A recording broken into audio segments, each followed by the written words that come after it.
Talent is natural, repetitive pattern of thinking, feeling, or behavior that can be used productively. These are our inborn skills. The topic for the panel discussion today is investing in talents. The HR landscape has significantly changed over the last few decades. Its scope has increased today with an ever larger roster of talent development and management activities falling within the ambit. The factor of change within the economy today, called Industry 4.0, has altered the way of business function and thus has altered the environment considerably. A key part that defines a high performing organization is the focus given to talent management practices applied in the companies. They pay close attention to how performance can be pushed up across all facets and depend heavily on having the right people running its processes. Such intent needs to reflect across the entire talent management process to actively attract, train, and to retain people with the right skills. Today, with us are various panelists who are about to share some interesting information on the topic.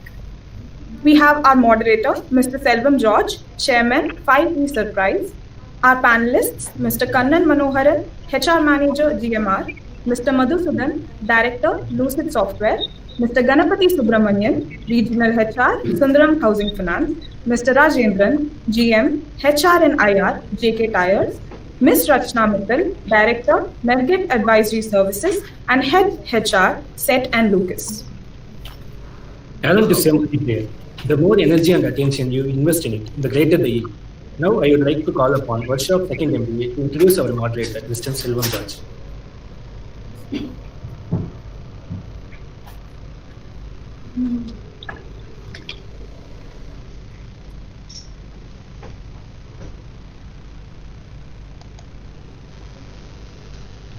ವರ್ಷ join பண்ணிட்டಲ್ಲ Akshay has joined Bandana.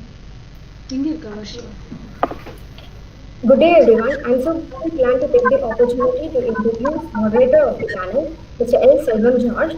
He believes in constantly challenging his own self towards any new learning and believes in sharing with you. He now heads a 5E Surprise as chairman and prime servant, a company with the mission of enriching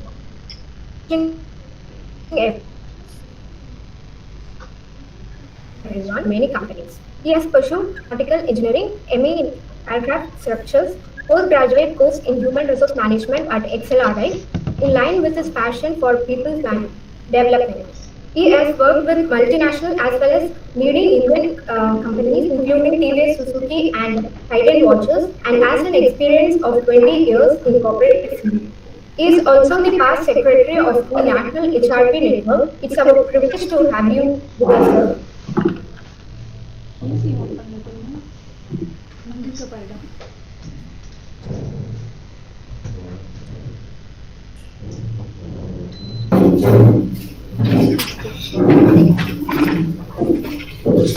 Thank you, Varsha. Everyone has talent. What's rare is the courage to follow it to the dark places where it leads.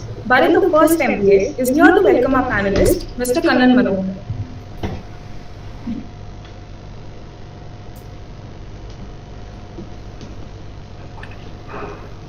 Good day, everyone. A great vision without great people is irrelevant. With the words of Jim Collins, it gives me an immense pleasure to speak about Mr. Kannan Manoharan, HR and OD, GMR Airports Limited, Hyderabad. Mr. Kannan Manoharan has 10 years of experience in varied HR functions with startups and established organizations in sectors like oil, gas, engineering, construction, healthcare, and information technology. His versatility in assuming different roles of HR functions such as HR VP, HR strategic consultant, HR generalist, OD, and L&D specialist. He is associated with Cognizant Technology Solutions, L&D Constructions, XRI Technologies, L&D Infrastructure Engineering Limited, and currently associated with GMR Airports Limited. He was awarded as Young HR Achiever by PhD Institute of Management. He won Best Practices in HR Team Award for Innovative HR Practices. His leadership model was widely appreciated and adopted. He is an OD certified Tata Institute of Social Science and ODA.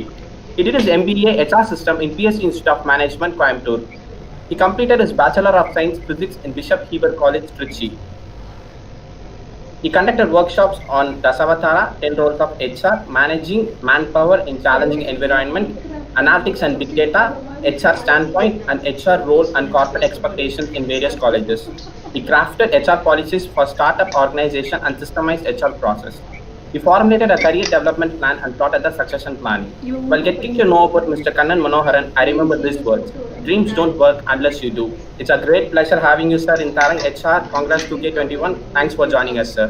ஐயோ கண்ணு மட்டுமே Thank you, Bharat. Everybody has talent. It's just a matter of moving around until you have discovered what it is. Nivetha of first MBA will now do the honors of our panelist, Mr. Madhusudan.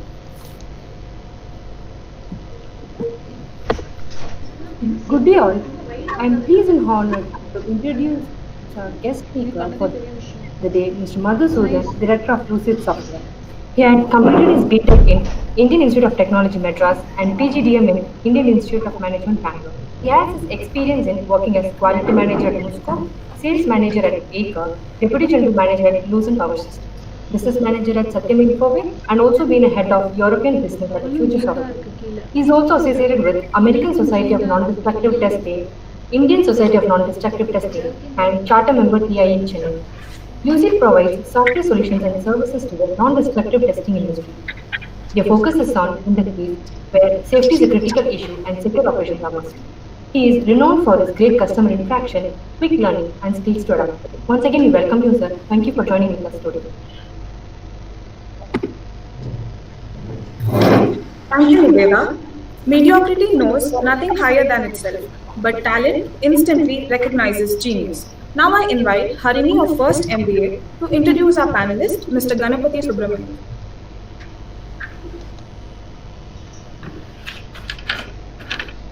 Very good afternoon to one and all present here. It's a pleasure to welcome you all to Tarang. I take pride in welcoming our guest for the day, Mr. Ganapati Subramanian. Mr. Ganapati Subramanian is currently the head HR of the most renowned Sundaram Home Finance. He had completed his education from Bharatidasan University College, Kolkata. He had earlier worked as Human Resource Manager at Amway, Regional Human Resource Manager and Business Partner at Britannia Industries Limited. His major skills include leadership, team building, job analysis, workforce planning, and talent management.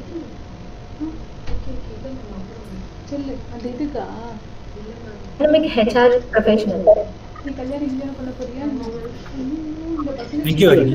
The person born with the talent will find the greatest happiness in using it. Everyone of first MBA will now meet our panelist, Mr. Rajendra.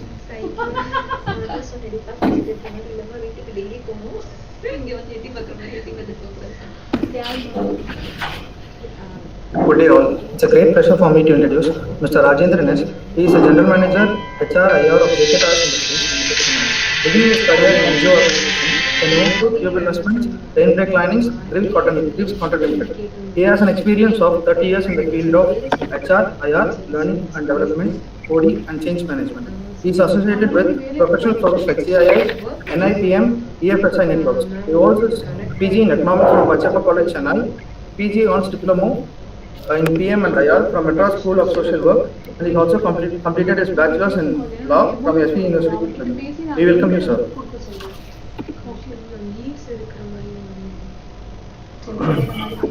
Thank you, Rohan.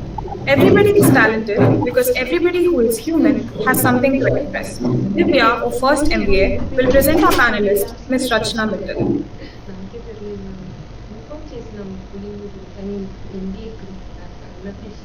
Good day all. It is a great pleasure for me to introduce our chief guest speaker for the day, Ms. Rachna Mittal. She is a human resource professional with 17 years of corporate experience.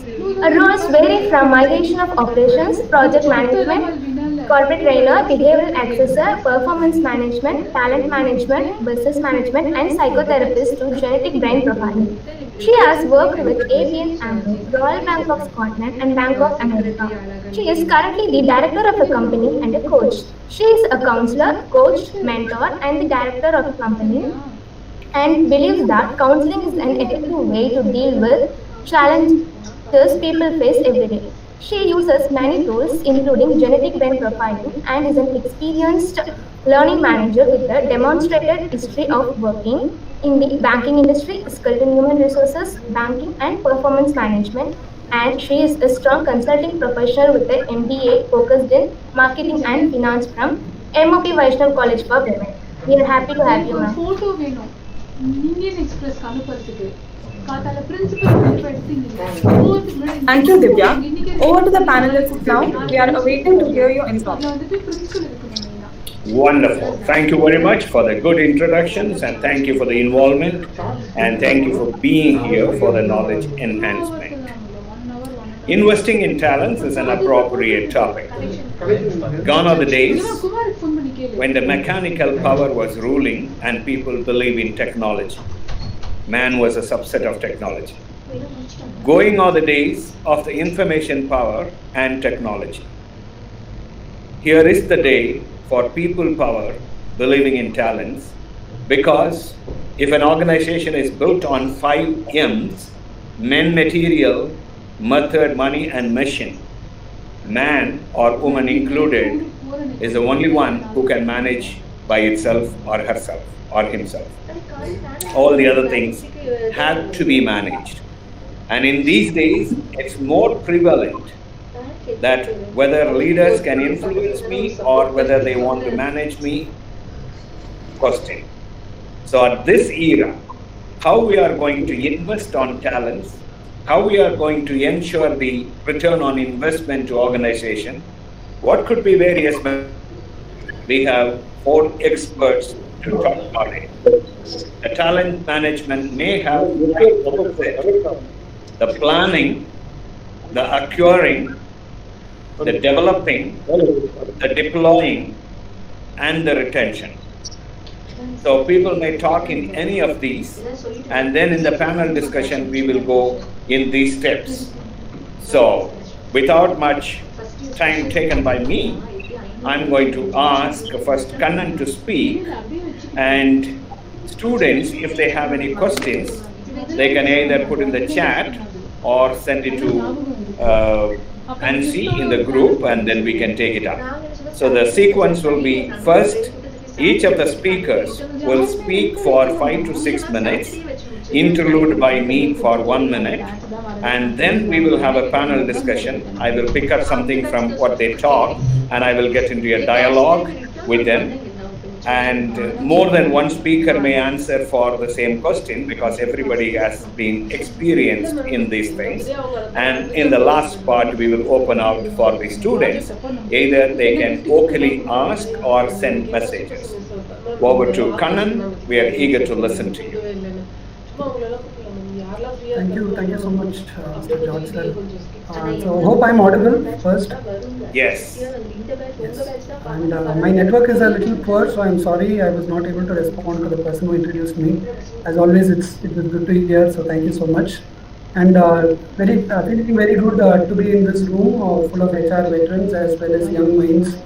So this is the best combination I could ask for to learn from best of both the worlds. So without wasting much time, let us get into the topic investing in talent. So me being a talent management professional, I have worked with organizations like bigger organizations, startup organizations, but there has been always a common thread to what the management or the organization per se looks from its talent pool. So I thought I will just give a little structure to whatever I am going to say in this introductory part. I will start off with the talent fungibility aspect, and then I will speak about 3 perspectives which are very relevant to what we are discussing today. On the topic, what is the investor's perspective, and that will be the organization's perspective, of course. And what will be the beneficiary's perspective, that is the talent in what the talent expects and what is there in it for the employee as such. And what is the cost benefit perspective? I will just touch upon it briefly. And also I will finish it up by saying, OD as a tool, or OD interventions as a tool, with special focus on a few aspects which will help in giving this whole investment in talent a broader coverage. So first, to start off by talking about talent fungibility. So when we say fungibility, we always want to make sure that the person or the resource on whom the investment is being made or on whom these interventions are being carried out is having the ability to express himself or herself across the spectrum of roles in the organization. Now, gone are the days when specialists were looked upon and the generalists were not given their fair share of cream. Now it is like, especially during the COVID times, we all know due to the downsizing or due to various other factors, a person is expected to carry out like a multi-dimensional role in whatever capacity the person is performing. So it doesn't matter what your designation says, it doesn't matter what you joined as. What will keep you going, what will keep the talent going is being fungible.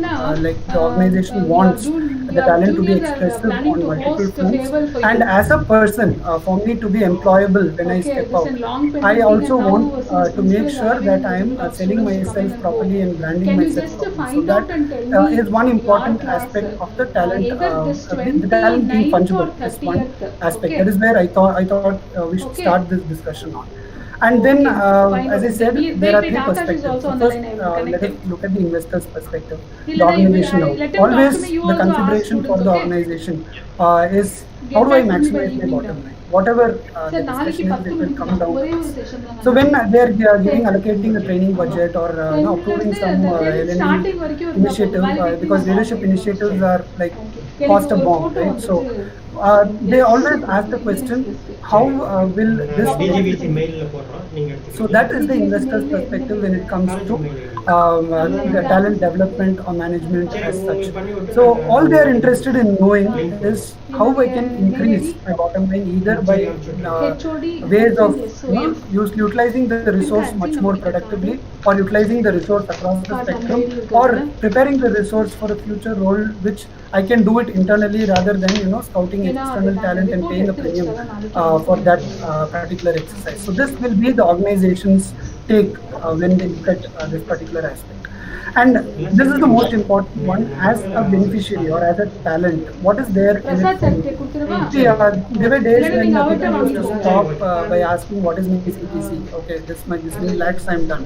Now people are actually asking the question, what are the developmental opportunities or aspects that you include? And they are discussing this as a negotiation part of the CPC, like how we can enroll in different consultations, how I can, like what are the leadership development opportunities that like somebody touched upon, like coaching is a big thing, right? It's a costly affair. So how the organization will invest in me, what is that portion which can also be shown as a part of this. That is where we are heading towards. Where they are more concerned about we want you all to come, and I cannot compel you also. There are so many problems in front of me, so help me out. For people who are One more thing, the final perspective part is the cost benefit part. Now we have been talking about this for ages, but especially in the talent management space or the talent development space, there is no concrete answer. Like we might tell we do level 4 of state patent analysis, that's about it. But whether you actually do it, what is the balance, what is the profit loss, what is the investment, how much you have taken out of it, and how do you quantify it? All the analytics in place, it is possible. But still, we say that HR is a soft aspect, behavior and modeling is a soft aspect. We will not be able to quantify it. So that perspective, how do we bring in a lot more objectivity and a lot more credibility to the cost that we are spending, and the following benefit for the cost that is being actually put in. So that will be one important, especially from a standpoint, because when I used to coordinate for training programs where I take approvals, put it up to the CEO and make them understand the importance of the program, the only question that will come is, okay, I'm going to give you 20 lakhs, how much we will keep back. And how do you quantify it? It is No not like problem. you cannot, Next option, but we have to because take a more మీరు వేరే analytical approach convenient to date it. So చెప్తే that is another ఈ important పిల్లకాయలు perspective. ఆడవచ్చు And మిమ్మల్ని the చూసి last ఎక్కడ part పెట్టామా ఈ పిల్లకాయలకి ఇక్కడ తనిగా లంచ్ ఇచ్చేయా దాని as వల్ల a planning Dr. Sir rightly pointed out that it will span out across, like from hire to retire, all the stages in between. We have to touch upon all these areas in order to ensure that this investment is fruitful. So OD is one area which can span across all these spectrums and still give you focused interventions to address this particular issue of how to invest in talent and make the most out of it. So we'll all, whenever chance comes as the panel opens up, we'll give you specific examples of programs, interventions which we use to target these specific perspectives. But as an introductory note, I thought I'll put this on the table for the panel and for the, everybody to digest. So with that, I'm done with my opening remarks.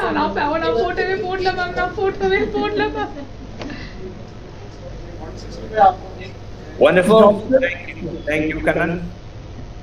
It's pretty good. Within 8 minutes, you have given a good wrap up and a good focus on investors' perspective, employee perspective, the financial aspect, and also you introduced a new word, punchability. That's a new word I'm learning today. And one of the things which I will ask later in the panel discussion is about designations. You said in today's terminology designation doesn't matter, but I really don't know whether it has come to India yet or it's still a European and American. We will talk about that later during the panel discussion. Wonderful. Thank you for making the launching part looking good. So we will like to listen to you. Thank you, sir. Thank you, Kannan, for setting the stage. Quite interesting. And investing in talent. When I heard the, when we think about investing in talent, we always think about investing in others. But can I request Nancy to mute Rajendran, please? I request those who are not speaking to please mute themselves.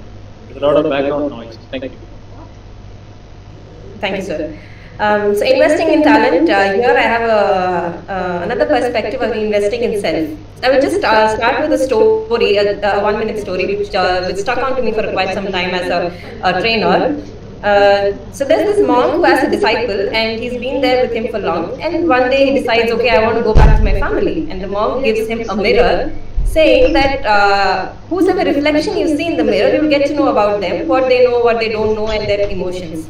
So getting a new tool, the disciple was very excited, and first thing which he did was saw his guru's image on that, and he saw that okay, he has a lot of emotions which he didn't expect. That being a guru, he thought he will not have any emotions and things like that. He thought, okay, he's still my guru, let me just move on. And on the way home, he saw many people and he tried to see everyone's reflection, and he saw a lot of bitterness, a lot of emotions, hurt, and a lot of negativity he saw. And when he reached home, he told, okay, I will see for my parents, they've always been so loving and kind, so they will have all good things in them. And when he looked at their image also, they had their own share of bitterness in life. He went back to the monk and gave it back to him and asked him, why did you even give this to me? This is only making me feel miserable. And the monk asked him, so what did you do with the tool? He told, okay, I looked at everyone else.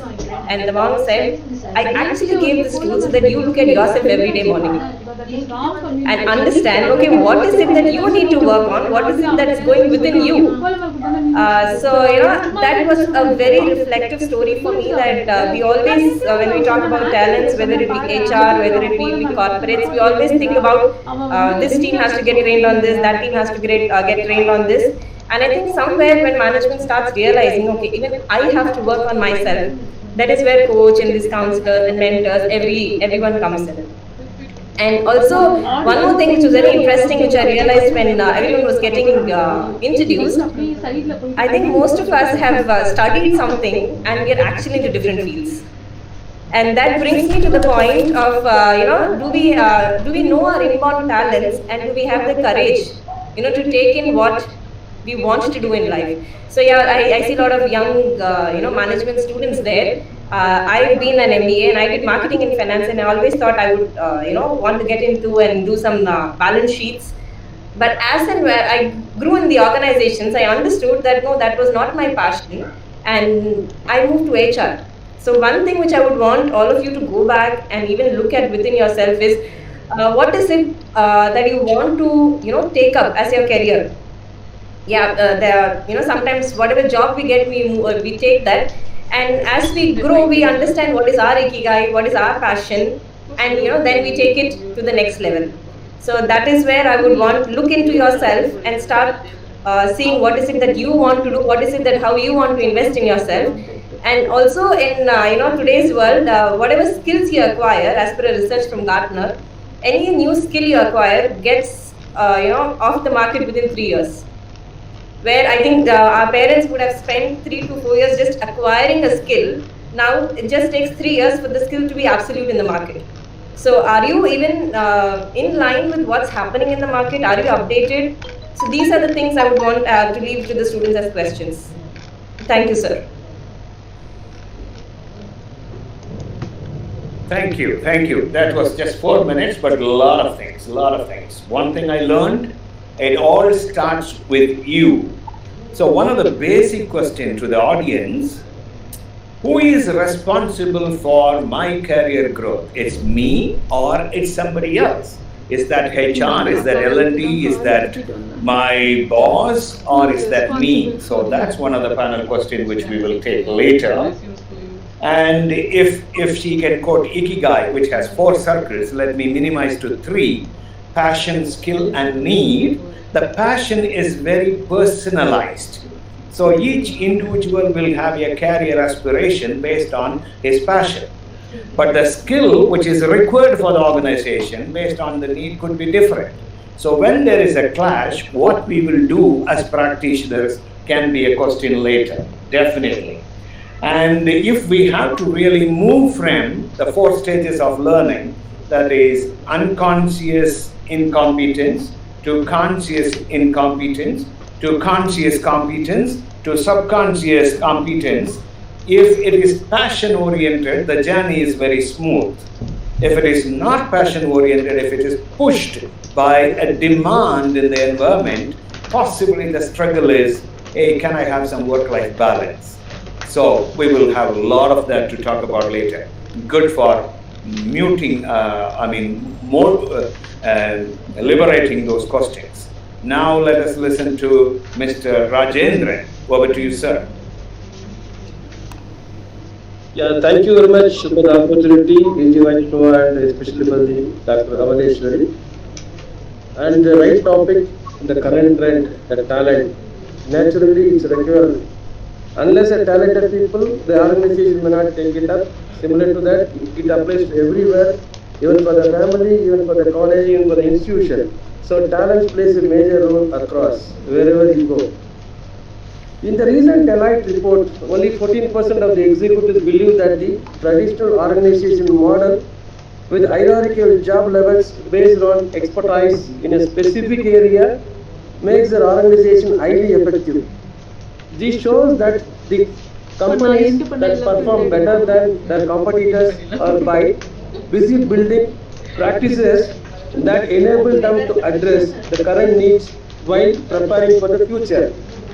Yes, some of the points I would like to add upon what our earlier speaker says, that the companies need to address outdated talent acquisition strategies and focus on training, automation, upskilling, and nurturing the existing talent. Yes, we are in the world where technology shifts are so dynamic that skills are becoming obsolete at an unprecedented pace. Organizations need to look at newer ways of approaching talent acquisition. It has to be holistic and forward-looking.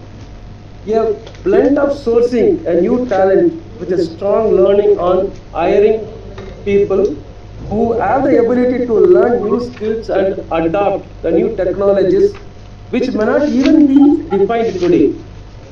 Mobilizing internal talent and also leveraging the alternative workforces. Lightning fast, innovative acts led to the evolution of roles and workplaces. Therefore, reskilling and upskilling and the training of existing talent must be an integral part of a hiring strategy. Next point, organizations being disrupted from every angle, and from emerging technologies, economic uncertainty, to changing demands of customers, conventional talent acquisition, and needs of the business. Yes, we live in a VUCA world, volatile, uncertain, complex, and ambiguous. As a response to changing economy, climate, and customer environment, HR ought to tailor the talent acquisition strategy to optimize the hiring process. HR needs to think analytics, automation, training technologies. An important trend that can't be missed is the use of social media for talent acquisition. It is no longer optional to use networking sites for sourcing candidates. It's a great opportunity because your prospective employees frequent these medias. Absolutely, employee branding. Absolutely, company needs to be vigilant about their employer branding, especially in the age of social media. Today, every candidate invariably Googles you before applying for the job. So it is the responsibility employer to build a great brand for the company. Importance of soft skills.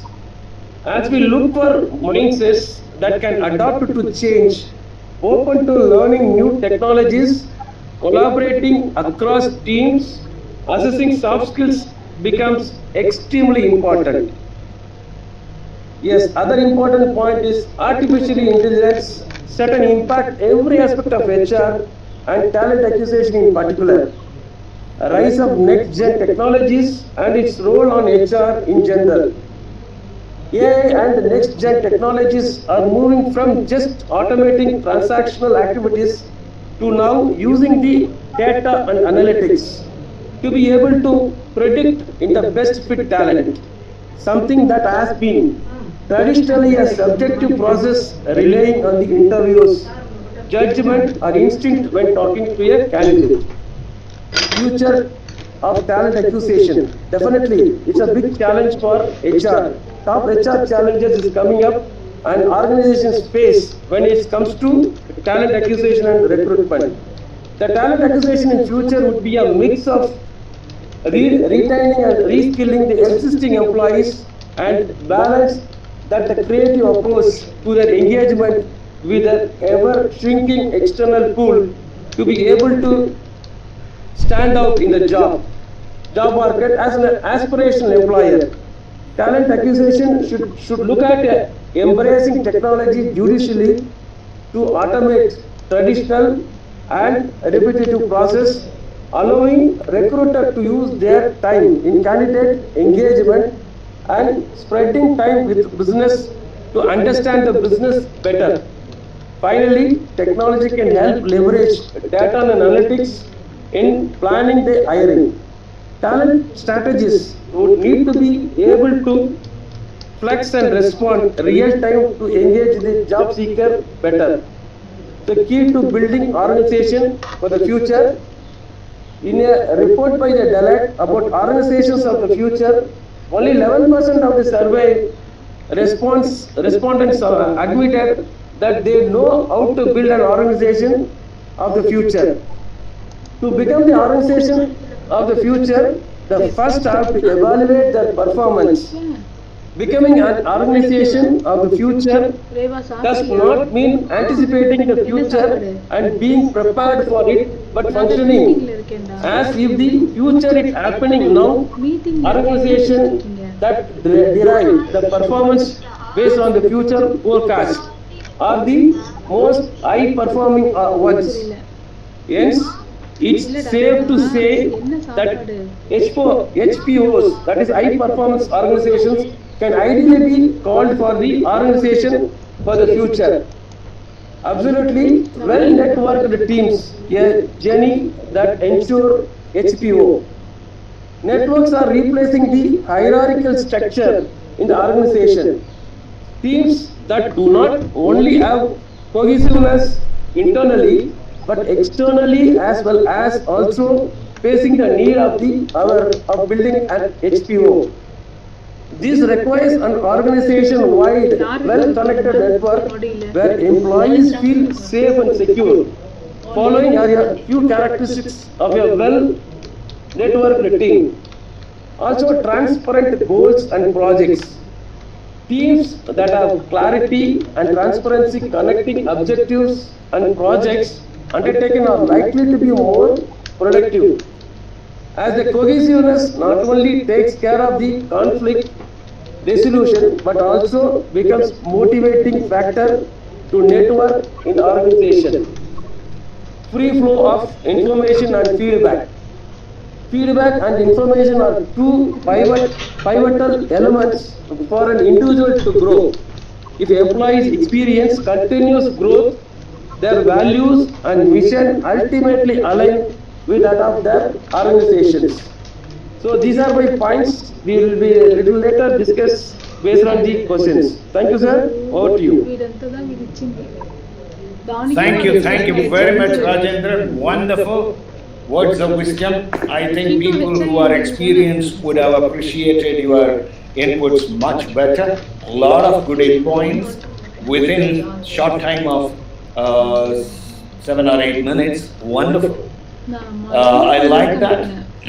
Planning in this VUCA world is difficult, volatile, uncertain, complex and ambiguous it was, and then with the corona, another letter T is added to that.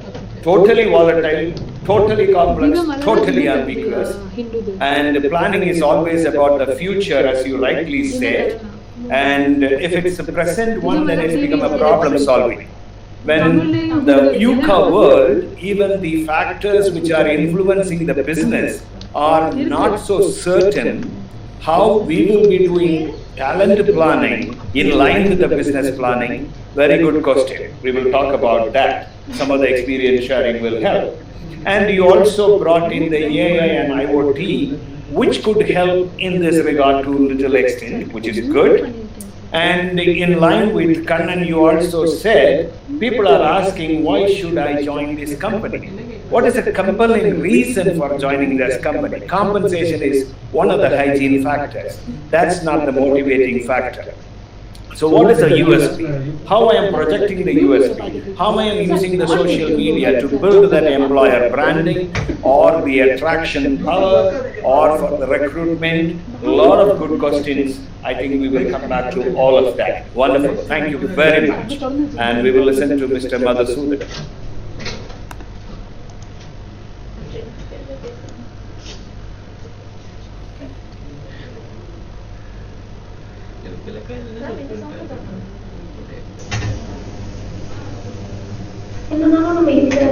Sir, not audible. Madhusudan, sir, not audible. Hello, can you hear me? Yes, sir. Now we can hear you. Okay, sorry, that's always audio issues here. So I was just saying that I have an interesting association with the DGVC College. There was a former professor of the physics department, Professor Ananthan, who had a physics society, and I was a member of that in 84, 85. And of course, forgotten most of the physics that he taught us. My son, however, studies physics now, and hopefully he will make something out of that. As you can see, I'm not a typical HR professional, and you've heard some wonderful speeches here, and I'm going to walk you through a little bit of my experiences in different organizations and relate it to some of the HR practices.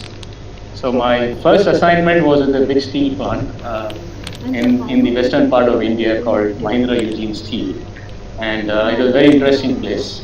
We had more than 1,800 staff and employees and workers in the factory, of whom exactly 3 were women. So that maybe is surprising for many of you young people, where we have a lot of women in the workforce now, for example. And very interestingly, I was from IIT Madras, a young graduate trainee in quality, and to my shock, I realized that the workmen who were probably not very well educated knew a lot more about the process and quality, and I spent the first 6 months learning from them. Okay. So that was an eye opener, and I think this challenge, even as I recruit people at Lucid, even from the topmost colleges of our country, I find that we have to train the people significantly for a significant period of time to make them useful at work. So this challenge, I don't think will go away for Indian companies or HR professionals. Okay, so that was an interesting observation. And then, of course, I developed a lot of deep connections with HR people. My girlfriend, then wife, was studying at the Tata Institute of Social Sciences. I used to go over the weekends to meet her, and I met a lot of people studying HR. And the thing that I remember most about them was they all like to have a nice party. Right? So there were many weekends that they would party, and I'm sure some of you young people listening here also like that. So some of these HR people that I met as students 25, 30 years ago are of course very senior HR professionals and lead business organizations today. So the story of how I joined this panel and speaking to you on HR is somewhat similar.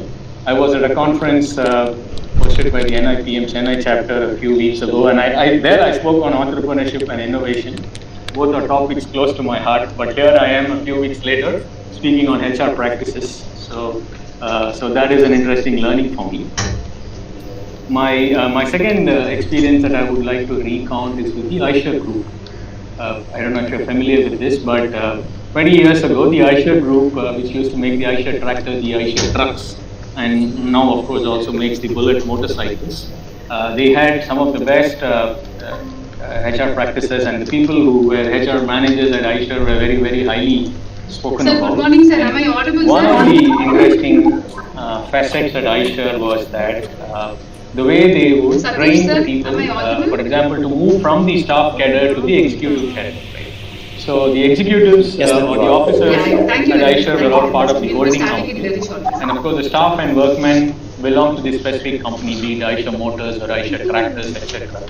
And when the workmen or the leaders could move up into the executive cadre, there used to be a 6 months to 1 year training process where they would be exposed to various facets of the business, and they had to actually go through this process to take the step up into the executive cadre. And I don't know there are companies following this, but this I thought was a wonderful way of how they were able to groom talent, right? That could step up and then, of course, take on larger responsibilities. An interesting experience here was working with the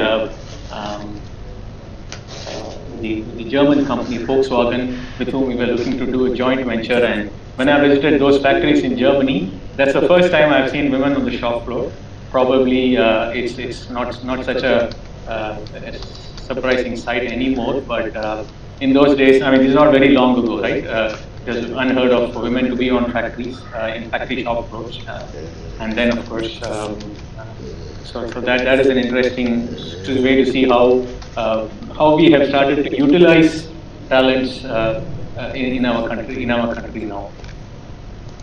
The other example I would like to share is from my experience with Tata Lucent Technologies. So this is my first experience with a multinational company, and the way they organize the business practices and the human HR practices, this was very, very interesting, right? So suddenly you're not just an executive working on the business in India, but you're suddenly part of a global management pool, right? And executives from India were frequently then trained and sent to assignments all over the world.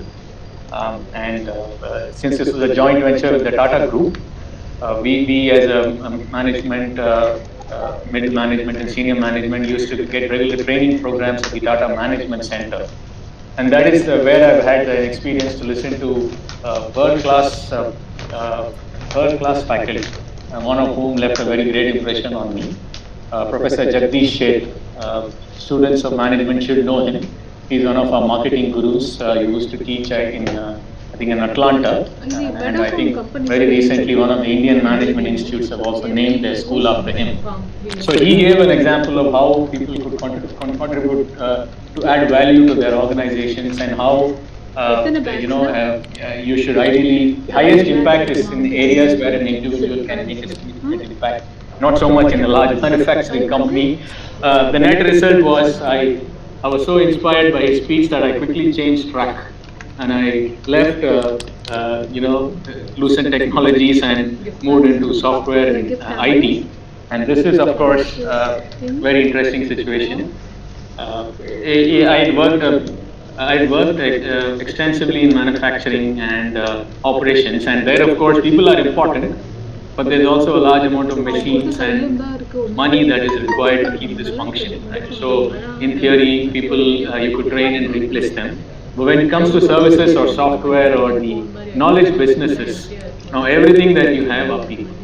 So this is a fundamental change in the mindset of how you look at people, right? That's the only resource that an Infosys or a TCS have. So therefore, their recruitment and their training and their policies to retain people, these are significant changes have taken place in this. And this is really the philosophy that we adopt at Lucid, where I currently work. Maybe it's my experience from IIT or wherever else. So we have a very strict barriers to entry. We are very, very careful in how we select and recruit people. There's a lot of technical tests because a lot of our work is deeply technical. So there's the initial technical hurdle to cross, and then of course a cultural fit to see if this person can adapt and work with our style of working. That is very important. And then of course the only thing that we tell them on an everyday basis is we will and what we guarantee is that we will give them cutting edge work and ensure that they remain employable throughout the time that they spend with us.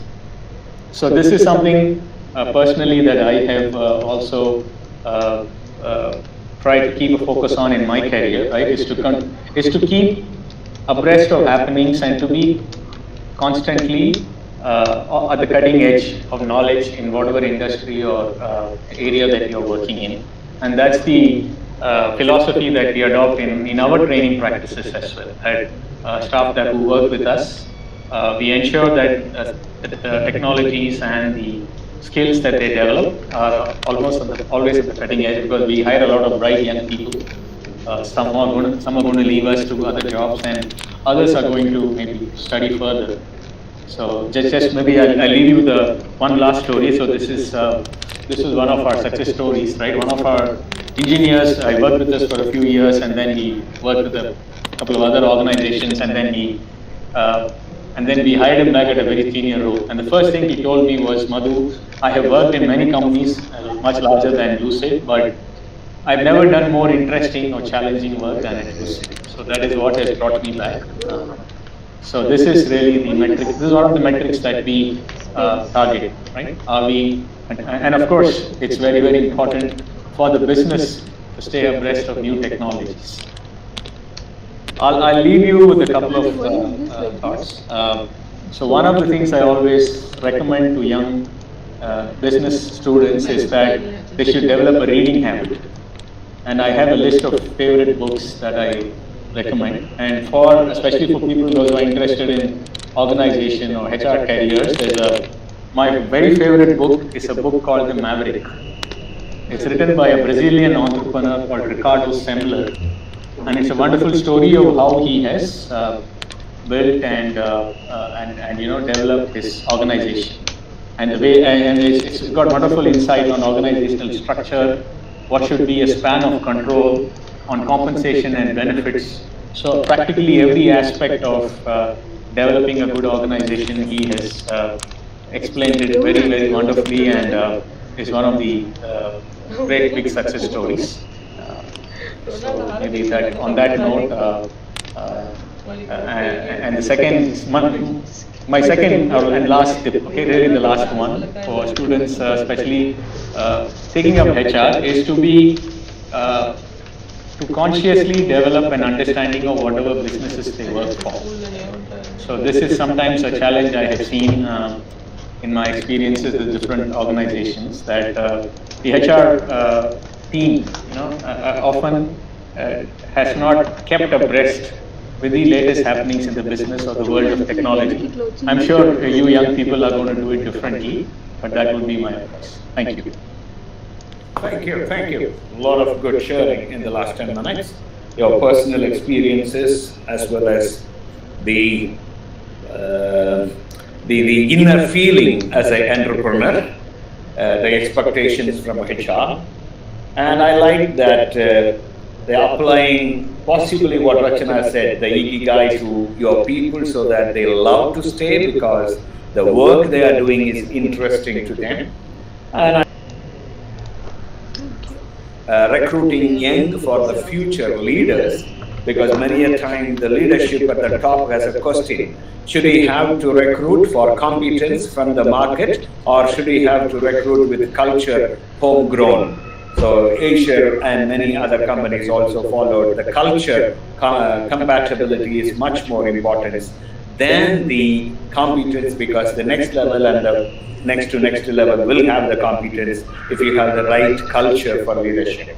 Point to ponder and point to discuss that.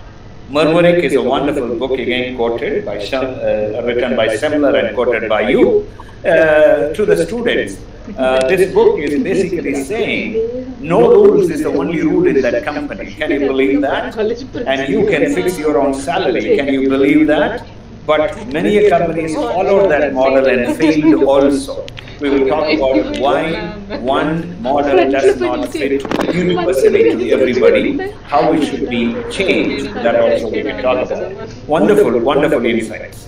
So now we will move to the panel discussion. There will be two sectors. Sector one, whatever we have taken from your speech, I will throw open and any one of you can add. And then we will go to a structured level of looking at each step of the talent. I won't call that as management, because already somebody asked, can we manage talent? As Rajendran said, it should be nurtured. You can manage many things, but this can be nurtured. So investing is the right word possible. Okay, coming to the first question. Kannan brought something that, and later somebody else also added, the hierarchy is becoming more flat and networking is becoming better. This is in the Western world, definitely. A guide students called a sales professional for 25 years without designation change. As long as he is getting importance, he is taken care of, he is paid, he doesn't care. But in India, if you join as a management trainee and second year, if you are on the same designation, people will ask, what happened to you?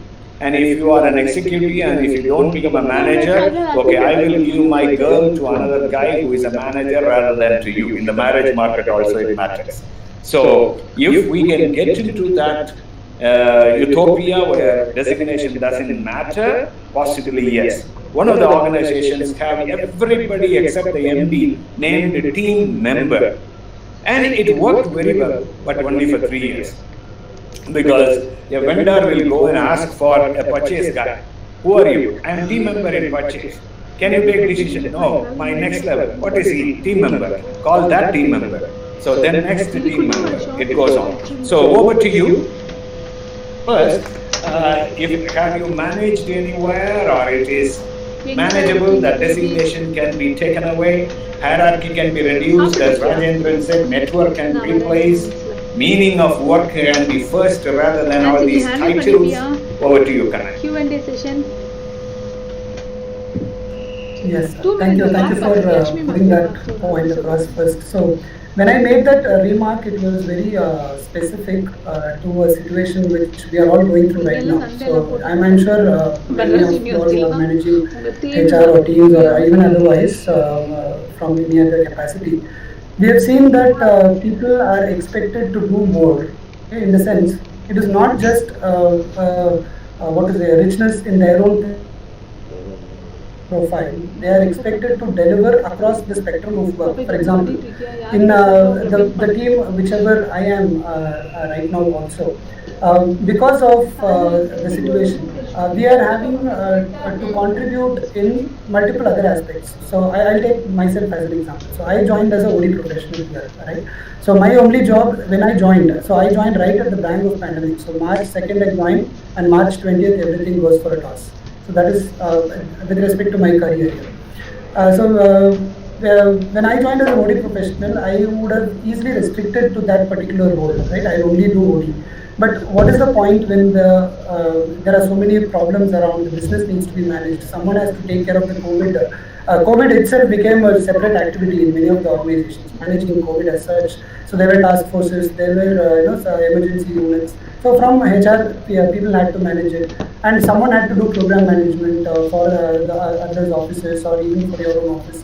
So what I said was, although you're designated as something, if you have the capability, so I might, we also touched upon that point, like physics professional becoming a HR guy. So I am there, and I'm sure many others are also there. So it is always a matter of learning something and then transforming that into what is the requirement for the day. So in that sense, I don't think designations, that line is really diminishing in the sense you don't call anyone, you're only supposed to do that. That is also kind of limiting in its own sense, that he is supposed to only do that. But if you have the ability, you have your multiple dimensions in your character, the organization should always give space to express it, and I think most of the organizations are doing it. That is the perspective in which I came in from. Wonderful, wonderful. So, the job description and title is not boxed, it's only indicating. And good people, the aspiring people, will always look at the job enlargement, as you rightly said. But unfortunately, there are two types of people. If I can quote John F. Kennedy, who said, don't ask what the country has done to you, but ask what you have done to the country. So similar in this case, if you are a person, you ask what you have done to the company, reward will come one day, then what you say is true. But there is another percentage of people who are asking day in and day out, what is in it for me if I have to do this? Now, you would be having your own schemes to handle these two different types of people. So anybody else like to add on to that? Go ahead. Rachna, go ahead. Thank you, sir. So it was very interesting, Kannan, to see this. So I've been through quite a bit of mergers and acquisitions, and this title has become like a competition. Specifically when you have to show your power. I am the manager or I am the senior manager. Though in two different companies it wouldn't be the same. And I have seen this game. It sometimes it becomes like a power play. It's not, and I'm sure at senior levels, everyone's doing whatever is supposed to be done. It's not, they're sticking onto the JDs or things like that. But there are situations where you actually need to say who is the boss. And many times, when things are uncertain, it's the title who decides who is the boss. I've seen those practically happen in companies, and as sir told, so I have employees who come to me, can I put this designation in my marriage invitation card? Only in India? Yeah, it happens only in India. So it's an important factor, and I think somewhere it's also motivating factors for the employees in India. It's even I have seen people who've not got big pay hikes because they've been promoted, but just that from a manager to a senior manager, just the designation kind of motivates people to give more to the organization. I've seen that also. Good, good. So let me ask Rajendran. Rajendran, you said that hierarchy can be flattened or is being flattened and networking is taking over, and Kannan is also saying that. And if organizations can move towards that, like the quality of the job, the content of the job, the networking, the value add you do to the organization matters than anything else, that's wonderful. Any experience sharing towards that or having done that, that will be helpful. Yes, I can say a few things on that. So as Richard say that in India, definitely the organization's hierarchy is very most. We can say that it is a very passion. I am the head HR. I am the head of the unit, and in fact, it is not only within the organization; it helps outside. See, any external companies who are going to meet, or even for any government official meet, the card which you are giving the value to that. Your visiting card which sending across, it depends. If you send as a team member, definitely the waiting time will be more, or even you will not be seen at all. You can refuse to give the admission to see them. Absolutely. Yeah, no doubt on that. It plays a major role in that. Okay, so when a card is sending to the vice president working in a small company, even working in a JK tire, a senior executive might be equal to them. But the card which goes into the government office, no, it matters a lot. Yeah, no doubt. Absolutely, the in India, it definitely it matters a lot of the hierarchical. Even when I have power, I only decide. My signature is required. Unless I recommend, you don't get all things being playing around. No doubt on that. No doubt on that. Absolutely. Why I see networking? No, in the current context, you can even take for example for HR. The knowledge, the bank, the work towards achieving your goals. Absolutely, not only the networking required inside or internal networking in the company, but also external. It plays a major role to get the information. For example, when COVID comes, COVID-19 is a new one, new era. But what to do? But everybody cornered to HR, because we are also new to that. No. So we talk to other companies, other government agencies, other medical professionals, what to do with that. So that is a kind of the networking which definitely play a major role, which helps the team to perform better. So it is a joint hands, discuss and debate, brainstorm to get a lot of ideas, involve people. That changes the entire scenario. That is what just I made it done. It will be very comfortable for everyone. Because involvement, taking their idea, and also comparing with other companies, all will help us to perform better and bring the HPO, that high performance organization. That was I meant in that. Wonderful. Yes, Wonderful. Thank you very much. In one of the organizations, was a multinational company where I was working, this came. So one fraction of the people were so adamant on designations, and one fraction said, like Madhusudan said, as long as they enjoy the job, they were happy. So finally, that company decided we have printed 2 business cards. One white card for internal corporate, which is worldwide, and one is for local, which is gray color. So whenever people go for the local customers, government officers, etc., they gave the gray color title, which is only local, which will have director, vice president, etc. And the internal company, the maximum below the CEO has only manager. Because according to that company, general manager means he should be doing general management, not functional management. So they did that way. Now coming to Madhusudan, definitely if we can take his formula of making employee owning the job because that is congruent. Madhusudan, you are there, right? Yes, very much.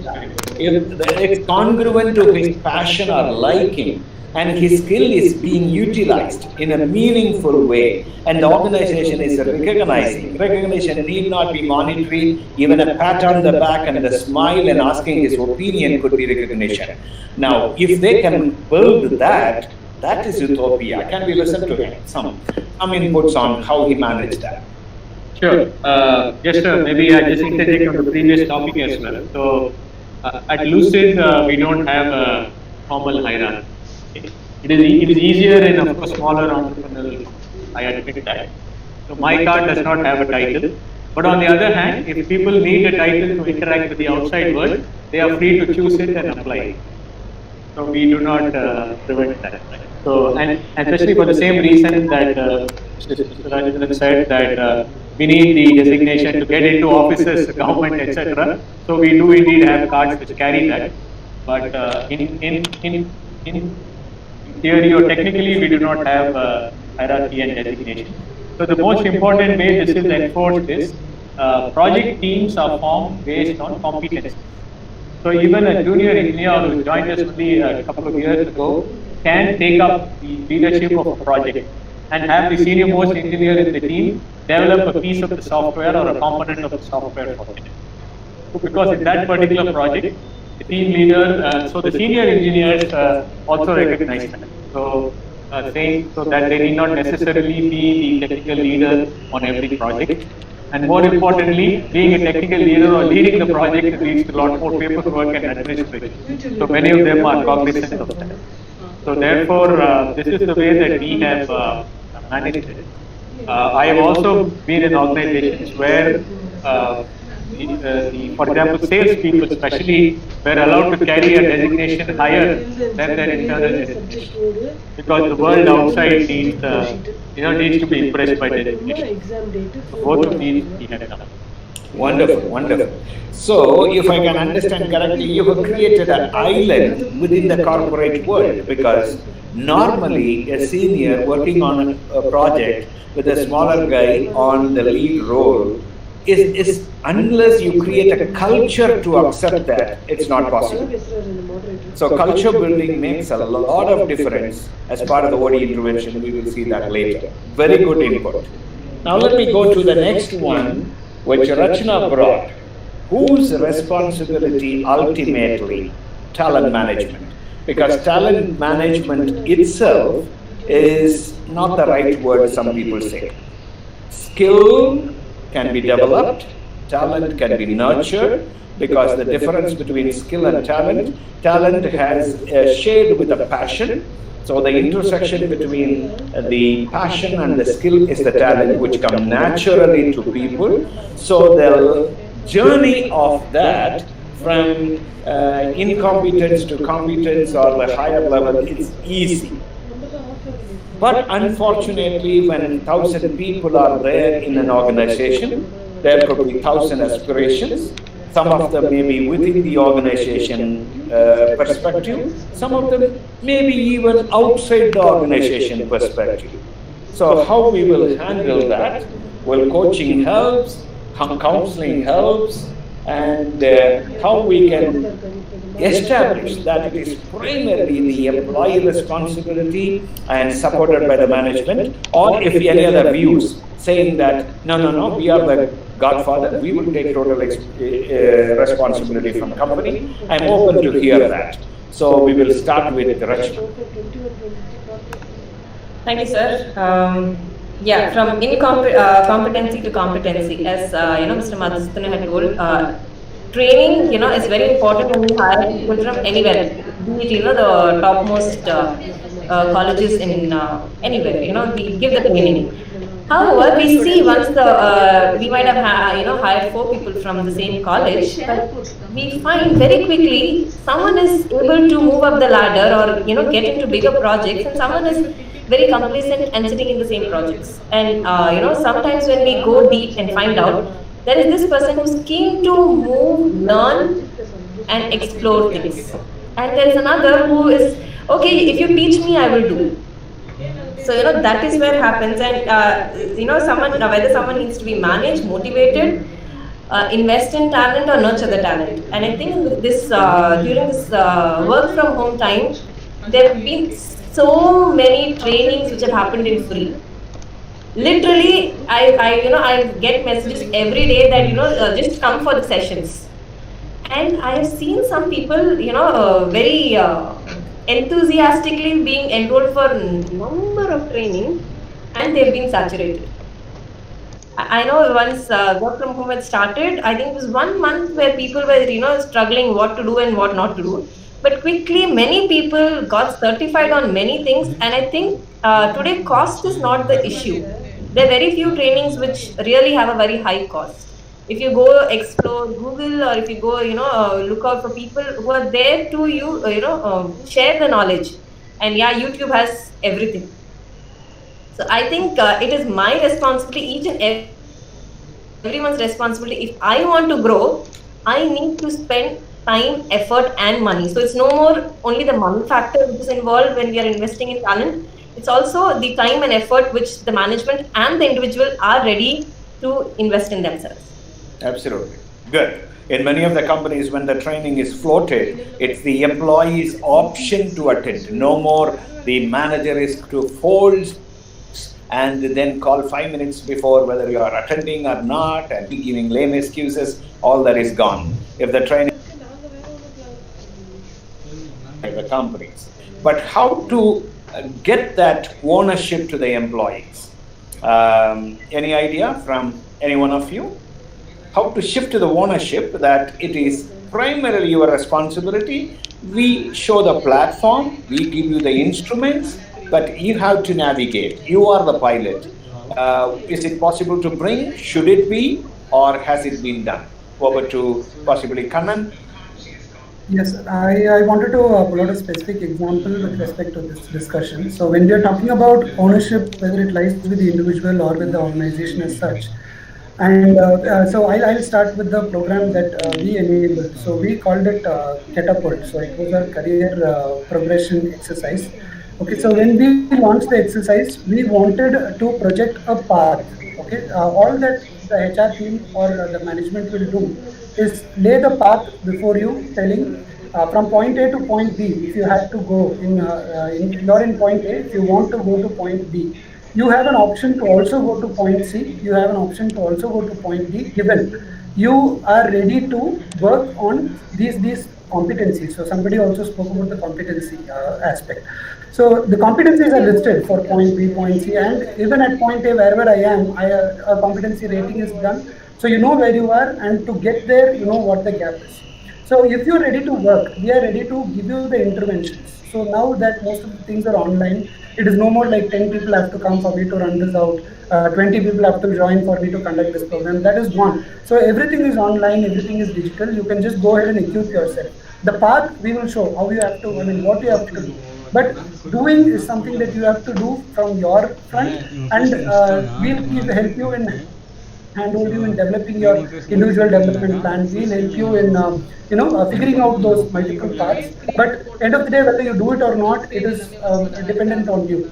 So the organization will invest in this journey as long as it is time bound, and we see that you can make it in a considerable amount of time, where the requirement of the organization still stays. Like within a period of 1 month, 1 year, I need this position, and I can prove you for the period of 1 year, and we can do some intermediate checks to see whether you're going there or not.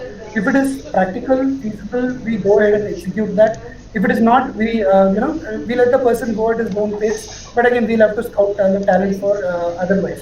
So this is an exercise that we have launched, and we are midway, and we are gaining a lot of traction from two ends. One, the employee knows what are the multiple options and how we can get there.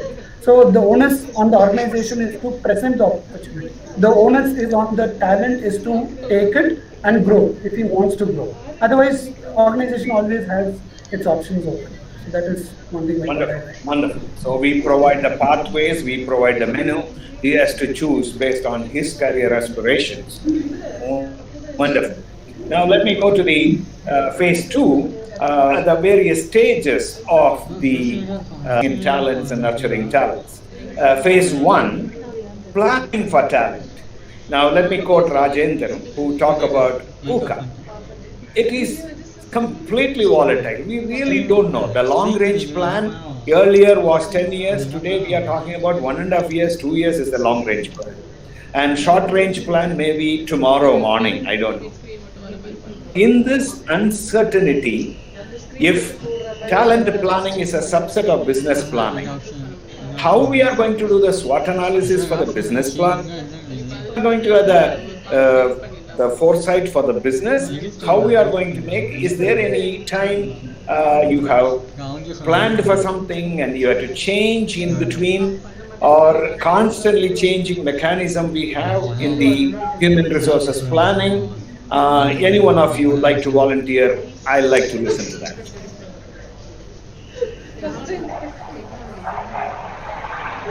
Since nobody volunteer, I'm going to ask Madhusudan, because he's an entrepreneur, he has to anyway do that check and balance. He would have have a plan for the next 3 years, 5 years, the vision, mission of the organization, etc. Now, having heard him, the first option he will give for the homegrown. Now, he will be ready with that. But if the business is not reality, how we are going to hold the grown-up talent? The grown-up talent may have a escape velocity. So, any thoughts, Madhusudan? Okay, so it's an interesting question. My simple, the answer is quite simple. So when escape velocity has been reached, there's nothing that can stop. Okay, so we have a very simple philosophy of being very, very careful in when we recruit. I mean, again, it is possible for we're not a very large company and we are entrepreneurial in spirit. So for us, it is easier. I don't know whether it can be applied for a very large company. So we are very careful in how we recruit, and we are very friendly in when people want to leave. Right? So, and ideally, and the way we have the structure is such that if there is a person of extreme importance, obviously we make sure he knows that he's of extreme importance and he's properly appreciated and compensated for. But we also have somebody shadowing him, so that there is always a replacement. Because we do not want to stand in the way of, there are no barriers to exit at UC. So this is a simple philosophy that and again, simple message I give when I meet the new recruit for the first time is I always tell them the career is theirs, right? Lucid is a one stop on their career, and we would while we would want them to be with us for as long as they are comfortable with, but that they have to keep learning so that they can progress. So therefore, the onus of learning at Lucid is on the individual firstly, and secondly they can see and the message is relentlessly hammered that we value expertise. So every Wonderful, good. I like that when the escape velocity comes, actually nothing can stop, you can only manage it. I know about one IT company which was really growing very well in the early 80s and 90s, and they were growing talent for the future of the company, but in the early 90s, the change happened, a lot of multinationals came into, and then they have to let go of a lot of senior guys, but they did a wonderful strategy. They said, you have grown too much for my pyramid, but we can be partners. Can you all become my distributors? And we will be the parent company who will help you to grow. So when they are about to go, can we make sure that they are our ambassadors in whichever way, wherever they are, is what we can do about it. Wonderful. And back to the input, what Madhusudan said, is it possible in a larger company? It all depends upon the culture, I think, because in this case, the principles of the culture available all the time, but if the principles can be converted into process and deployed throughout the pyramid of the organization, then that is even possible in the bigger organization, is my view. Let me go to the second phase of the talent acquisitions. That talent acquisition is all about attraction, marketing, positioning, USP, like Rajendran said. What is the compelling reasons? Am I using social media? What is the, he used the word employer branding. What is the employer branding? What is the value propositions? Different models are there. Can we accommodate the individual needs as a contractor, part-time, work from home? Do we have the flexibility to acquire different? Or what are the challenges in acquiring? Because the skilled people have multiple options, and your organization is one of the options. And when I go to an interview, there may be 100 people, but maybe 1 or 10 are qualified, 1 may be joining. What is the ratio? And what are all the experience with millennial, especially while recruiting? Their needs are completely different. I come across an organization which is manufacturing four-wheeler, and they were interviewing a millennial, and at the end of interview, they said, you have done extremely well. Here is the offer letter. He said, wait a minute. I know you are making four-wheelers. Will you ever make two-wheelers? They said, no, that's not our plan. Then sorry, I don't want to take this offer because my passion is two-wheeler. They really know what they want, some of them. Any experience sharing by any one of you?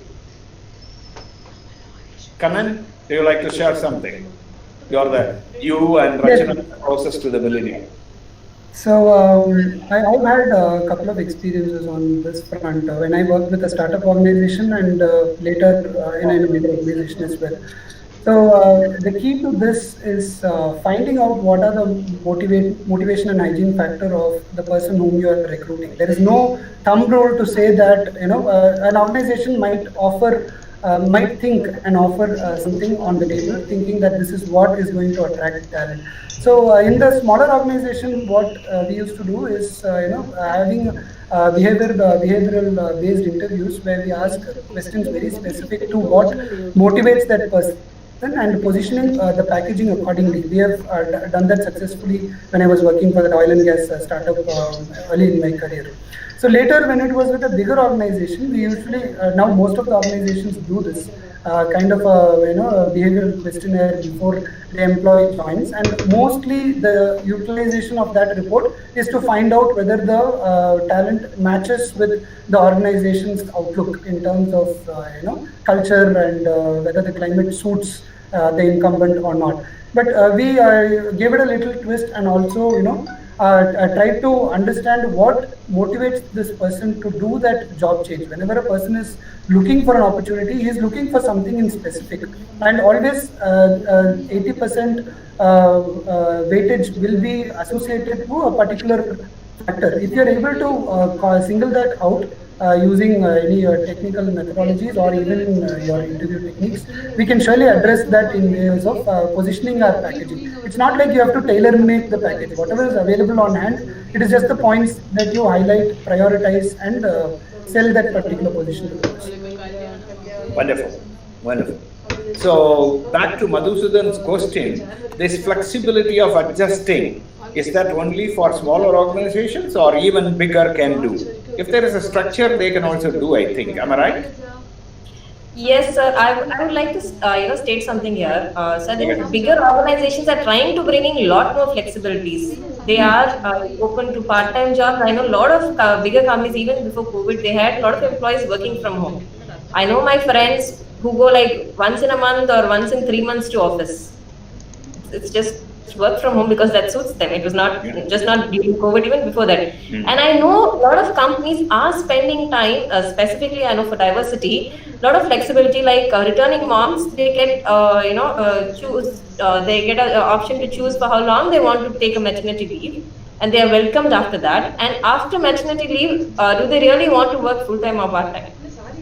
And I for women, but I think organizations want talented people to stay with them, and they're open to come and understand what is needed. And I've seen that multinationals are trying to adapt that, but it's because not everyone uses that, it's not visible.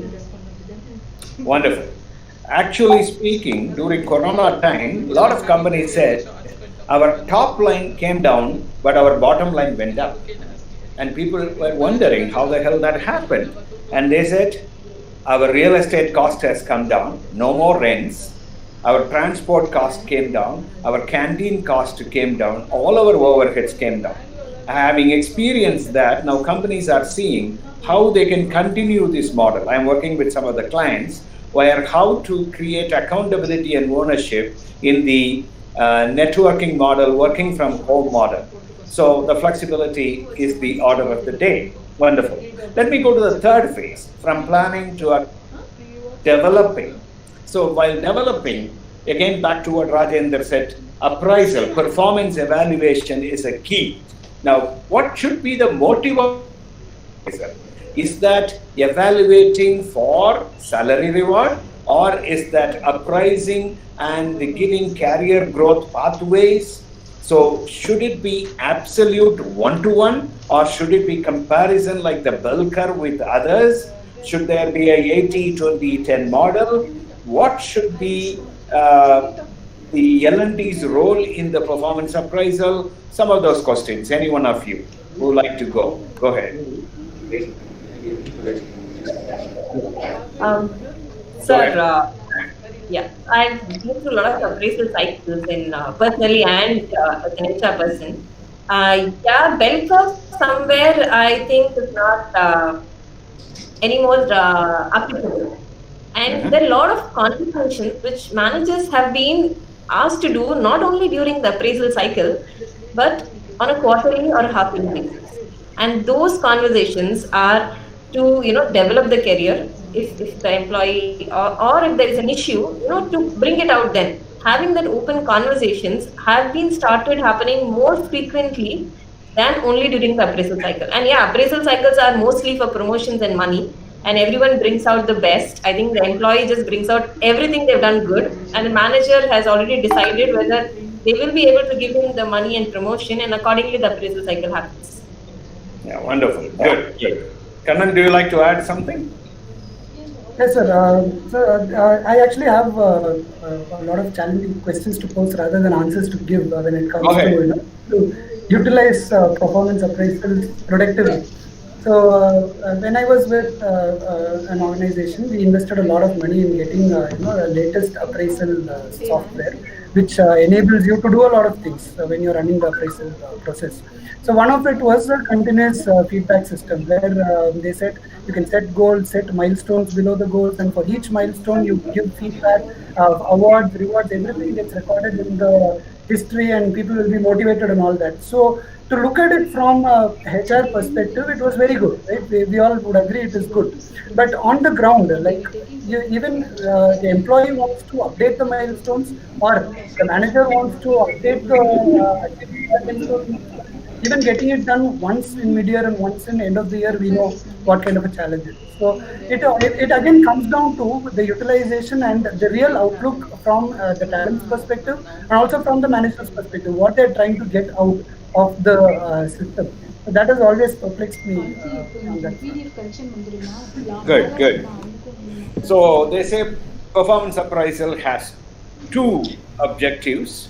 Number one, to evaluate the performance so that the small kitty of money can be shared appropriately and fairly. So it is a relative mechanism. And as Rachana said, a lot of the people throw away the bell curve, not because they understood they adopted, not because they understood they throw away. GE threw away, so everybody threw away. GE had it, so everybody had it. But the bell curve is actually called the normal distribution curve, which had two conditions. A, the sample should be heterogeneous. B, the sample should be large enough. When these two conditions are broken, we broke the bell curve and did a lot of damage with that. Anyway, that's apart. Now coming to the second objective. No, just added to that. Sir, 1 minute. Just added to that. Now, as Rachna said also, and Kannan also added to that, the good talent management solution equips the companies to enhance and simplify the performance process and deliver continuous performance feedback for each employee. That is more important now. Wonderful. As you said, according to the IDC, organizations like GE, Adobe, and Deloitte are beginning to rethink performance management and or eliminating the performance ratings as well as annual reviews. Correct. That they have moved to a more continuous feedback process with hopes that it will yield better visibility in true performance and provide improved business outcomes. This dramatic change in performance management will take time to become mainstream, and performance reviews will not quickly disappear, but employers are beginning to look for better ways to more continuously track and engage on performance. That was my view, sir. Wonderful. Very well said. Because, say for example, Accenture said we threw away performance appraisal system, but they replaced, as you rightly said, the continuous feedback system. Because the human talent is the only appreciating asset in the organization. All the others are depreciating asset. So they have instituted this quarterly, monthly, whatever, and the goal setting is done through the scoreboard. So there is not much of a discussion. The scoreboard will clearly say, yes, you have done it or not done it. But as you rightly said, in different organizations, it is see things in different levels. So, because ultimately, when the employer has to share the money, he is also looking at the ratings. So, it's in the transition stage, as you rightly said. Over to Madhusudan, how he handles the so-called performance appraisal and compensation in his organization. Rewarded both with additional responsibilities, more knowledge development, as well as additional compensation. This is a continuous exercise. Wonderful, wonderful. My daughter works for an organization, and I asked her. Normally during performance appraisal, both the manager also hesitantly entering the room and the employee also hesitantly, how we can make that more lookable. And she said, oh, I am looking for all the time appraisal, because even the most difficult thing to do, my boss will tell in a very sweet way. So I like to obey that. I like to look forward to that. Anyway, coming back, the performance appraisal. We have to evaluate. I lost the where. Outcome-based education. OBE தான சொல்றீங்க.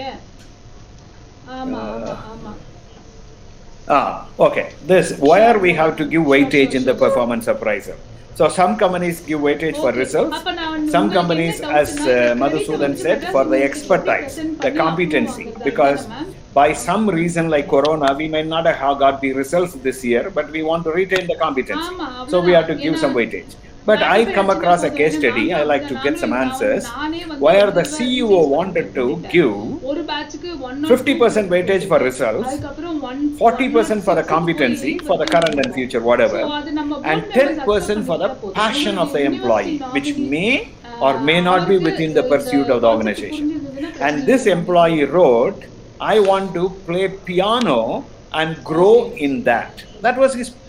And it's a software ITES company, nothing to do with music, nothing to do with piano.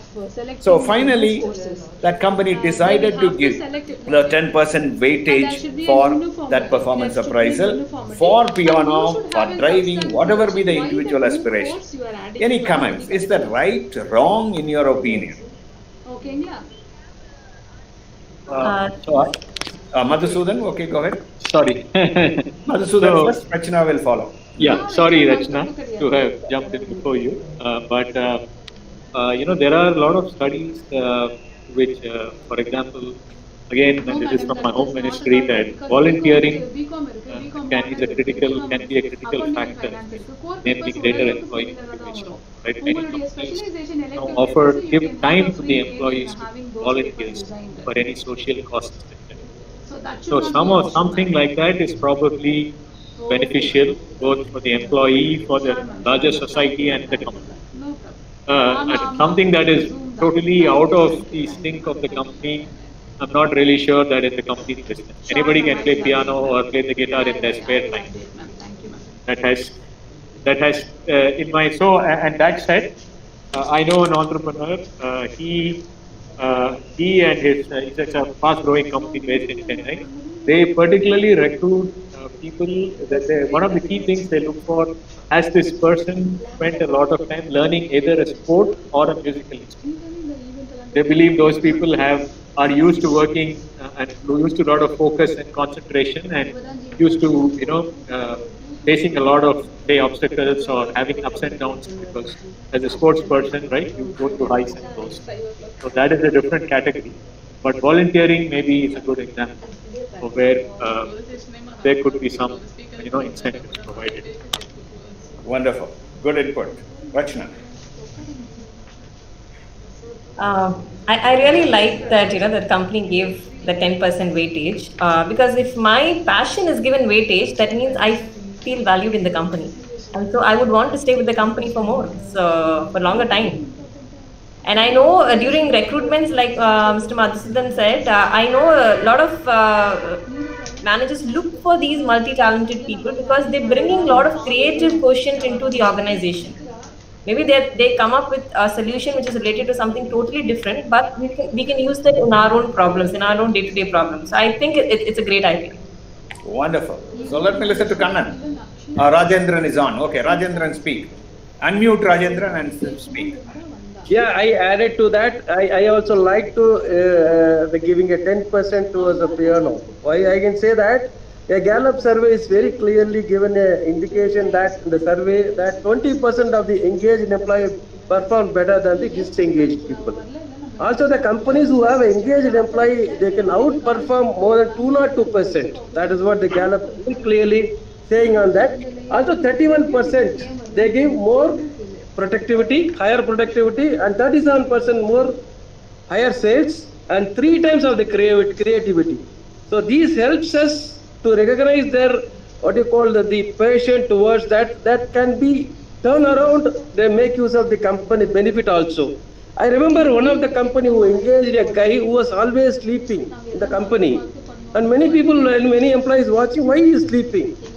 Then the MD asked, wait, sometimes he will give a good result. See what happened, one of the idea when he was sleeping and get up and given the idea which turned around the company for living for 10 years so far. That is the MD of the company is allowing to sleep, and whenever he gives a good idea, let implement and bring the company to top. So that is why the company and the things are differently think and motivating and giving the awards. That's what's my view. Wonderful. I think Madhusudan would recall one such incident in Marbury too. One of the guy used to sleep and he's paid a huge amount. And everybody was asking why he was paid huge amount. They said he is a safety engineer. If he is sleeping safely, the company is safe. So very much. Yeah. Anyway, over to Kannan, who gave us one. Different view. Go ahead, Kannan. I just wanted to draw a parallel here. Like, for example, you can assign as much percentage to whatever aspect you want to.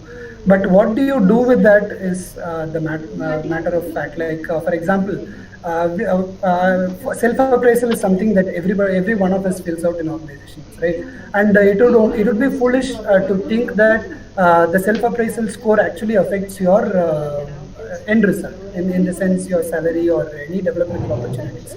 So you might attach any number of these aspects as long as it's a feel-good factor, it motivates someone, it is a good thing to do. But what will be the impact on the end result? What will be its weightage on the process? It can really be tampered around at towards the end to ensure that whatever is intended happens. So it might be just a feel-good factor is what I think. I completely agree with you. Any business mindset person will ask for the return on investment. So let me give the second part of that case study. What happened in that organization? Okay, the 10% weightage is given. So the CEO told to the manager, every time when you have the performance appraisal, start with the piano discussion. Okay, and then go to the other one. Okay, fair enough. Then piano from level 2, he went to level 3, level 4. Then the manager was advised, now take the root of that, which is the achievement motivation, use that, transplant that into organizational results. And then the grow model or the coaching model become very easier. So let me go to the next one, which is called the deploying, where the so-called coaching and counseling and the succession planning, all that comes into play. Internal mobility, what is the ratio of people who are moving from inside versus outside recruitment, any sharing. And he also talked about Gallup. Anybody using either Strength Finder or any of the tests, Kannan talked about that earlier, to see the job person fit, which Madhusudan also talked about it.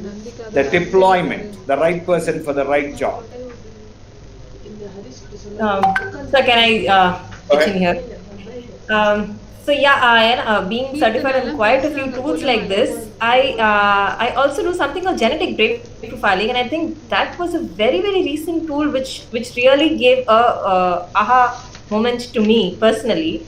And I also realized why there are so many people who have studied something and moved to something else. I think once a person understands what their potential and interest is, so I know being in the training team, some people, if they're assigned mentors, they do very well, and some people, if they are just left to have conversation with the leaders in the organization, do well.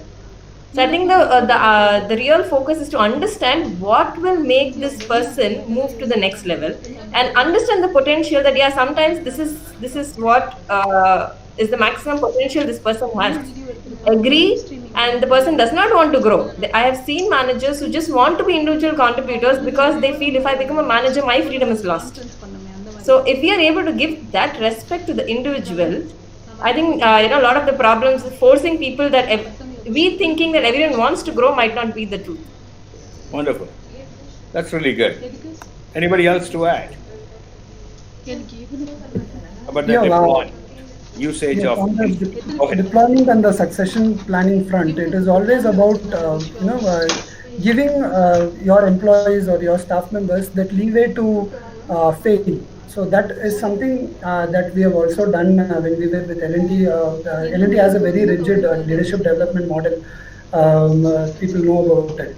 So there is a concept of a breakthrough project that is being given to every person who undergoes this particular leadership pipeline development process. So they place a financial target against that particular project, and you're free to pick it up and execute it. But the most important aspect there is if you fail, nobody questions you for that failure. So once you start punishing people for those failures, then this development won't happen. So why I'm bringing that point in here is because that is a very, I have seen people who were at -3, -4 and straight away shoot up to the head level just because they were able to make that breakthrough project a success. So that appetite of risk, that organization, that is another important thing where they make sure that the investment in the talent happens in terms of the risk that you can carry, and also foresee good projects being one way. Wonderful, good points, very good points. How organizations treat failures is a very valid point in investing in talents. Say, for example, Southwestern have a habit of celebrating the most important failure every year.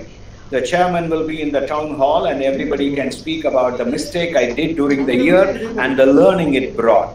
So the most glorified mistake will be rewarded. So one of the press reporter asked the CEO, are you nurturing a mistake-making culture? He said, no, 2 reasons. Number 1, nobody puts the mistake under the carpet in my company. They are exposing that, so we put a process so that the recurrence of that mistake does not happen. Number 2, others need not go through the same learning cycle to learn. Everybody is learning by one man's mistake. So coming back, how the mistakes are being treated is also part of this. Wonderful sharing. Mr. Madhusudan, anything to add? And then Mr. Rajendra. I can go second maybe. Okay, Rajendra. Sir, what I can say that even some companies even put it across, the target has been fixed. If you are able to achieve the target, you get your full salary. That target again, you will be penalized to cut your 20% of your salary or 10% of your salary. They will divide into 2 parts. One is I can say that you have to submit, get the clients, the bill to be submitted to the client and take the billing to the company in the right cycle and collection to be made to the company. Number 2, the target what you have taken you should achieve. 10% or 5% what you agreed to give the profit to the company, you have to give. Otherwise you lose 10%. What happens? The same way when it gets penalized, if you overperform the target what is given more than that, again the incentive has been given to them. So either way it is a motivating factor, or otherwise is always a fire on the belly and you have to keep on performing. Otherwise you will be out of the company. Like that it has kept some of the companies something doing it. Or I agree with Sir, sometimes you have to invest and celebrate the mistakes. Which one mistake which is coming out, which is a learning for 100 people. So that also I just go by that also. Yes, sir. What do you? Thank you. Yeah. So we of course we have a separate set of research projects that we encourage our staff to perform, and our company is built on a lot of innovation. For the products that we offer, there are not many people doing that worldwide. So therefore, that is itself the reward here. And for us, the compensation practices are not so strictly determined around this because we have slightly different metrics. Because our business is global at the moment, and focus is on building the technology competence of people, and therefore, yeah, that is how it is. It is of course tied to customer satisfaction. That's all you can say, right? That is maybe a component there. Those who can take on the project and then meet the customer requirements. Second criteria that we have, I mean, this is unique. This is a little bit unique to us because the skills that we hire for, right, or the culture and the skills that we hire for are strongly oriented towards technology, understanding of science, etc. So these engineers or candidates are not necessarily, let us say, the best at the communications or the soft skills. Okay, so we have a very specific soft skill training program, and we have a person that who can coach them as they continue to work with us. So within this team, those who are able to engage with the customer and deliver to the customer satisfaction, they get that compensation bonus or the extra kudos or plaudits as related to that. Right? So that is the extra string to the bow that we encourage now. Wonderful. So thank you for the inputs. The deployment has factors can be any, but as long as it's fair and transparent and shared, it gives positive results. And the last and the fifth element is the retention of the talent within the company. There, my question is, what makes the people stay with the company?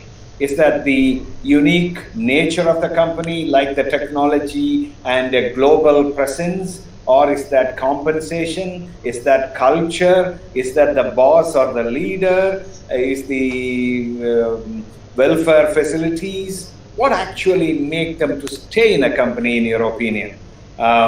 Who goes first? Rajendran goes first, I think. Absolutely, the culture which plays a major role to retain the people. Yes, no doubt on that. The global presence, everything. The culture made the employee to stay, and he has continued to work towards the goal set for him. So basically, how he will be get treated, how other people are moving with them. So all together, which makes right fit for the culture. Culture fit, we can say that. No. So generally, if the culture is a good, the people retention will be better and good. That's what my views. Wonderful, wonderful. Kanan. Madhu is ready. Okay, Madhu. Yes, very much, sir. So I think I have touched on this in my initial comment. So we have stayed focused on ensuring the employee. That is the promise I give to whoever when I meet with all the new recruits. I tell them this is an environment where you are in the driving seat. You will get exposure to the latest technology. Products that we work on are cutting edge at the global level, and you will forever remain employed. That is our promise. So these are skills that you can, how you transfer and how you translate them. That is, of course, your own up to each and every one of them. So that is the simple. And because we, since we have expert talent, they of course can get hired away by much larger companies for higher pay and benefits, and so we cannot get into a fighting match with them. So we have to play smartly rather than a head-to-head battle. Absolutely. I can share with you one of the experience of telco in the early 80s. They used to recruit a lot of engineer trainees, and if they recruit 40 people, almost 35 will be plucked away by competitors because they all know that if they are trained by telco, they can be used anywhere else. So they created capability for the competitors, competence for the competitors. Then telco came with a very good strategy. They said the punchline is, we create engineers for the nation. And they went to the campus and said, we create engineers for the nation. If you are with us, you are valuable anywhere. And instead of 40, they recruited 80. Whatever they want to retain, they retain, and they happily gave the bye-bye to others. So they become engineers, ambassadors of telco everywhere. That's possible. Over to Kanan. Okay, about which manager we will Yes, sir. We had a very peculiar situation at one point of time where people were rated high in every year-end appraisal cycle, but they continue to be in the same role for years together. Like there is no promotion involved, people are not moving up, but they're being rated high. So this question again came at that point of time actually to see why people are staying. Stay interview is a concept that we learned in textbooks, and most of us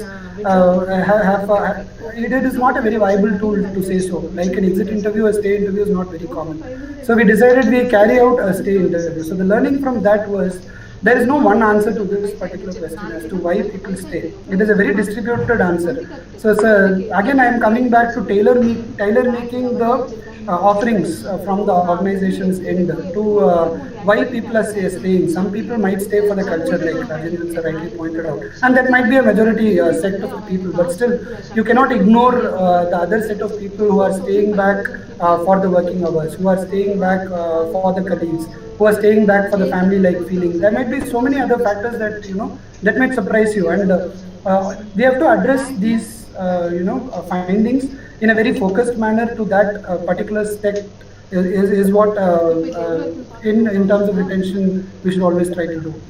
Yeah, wonderful.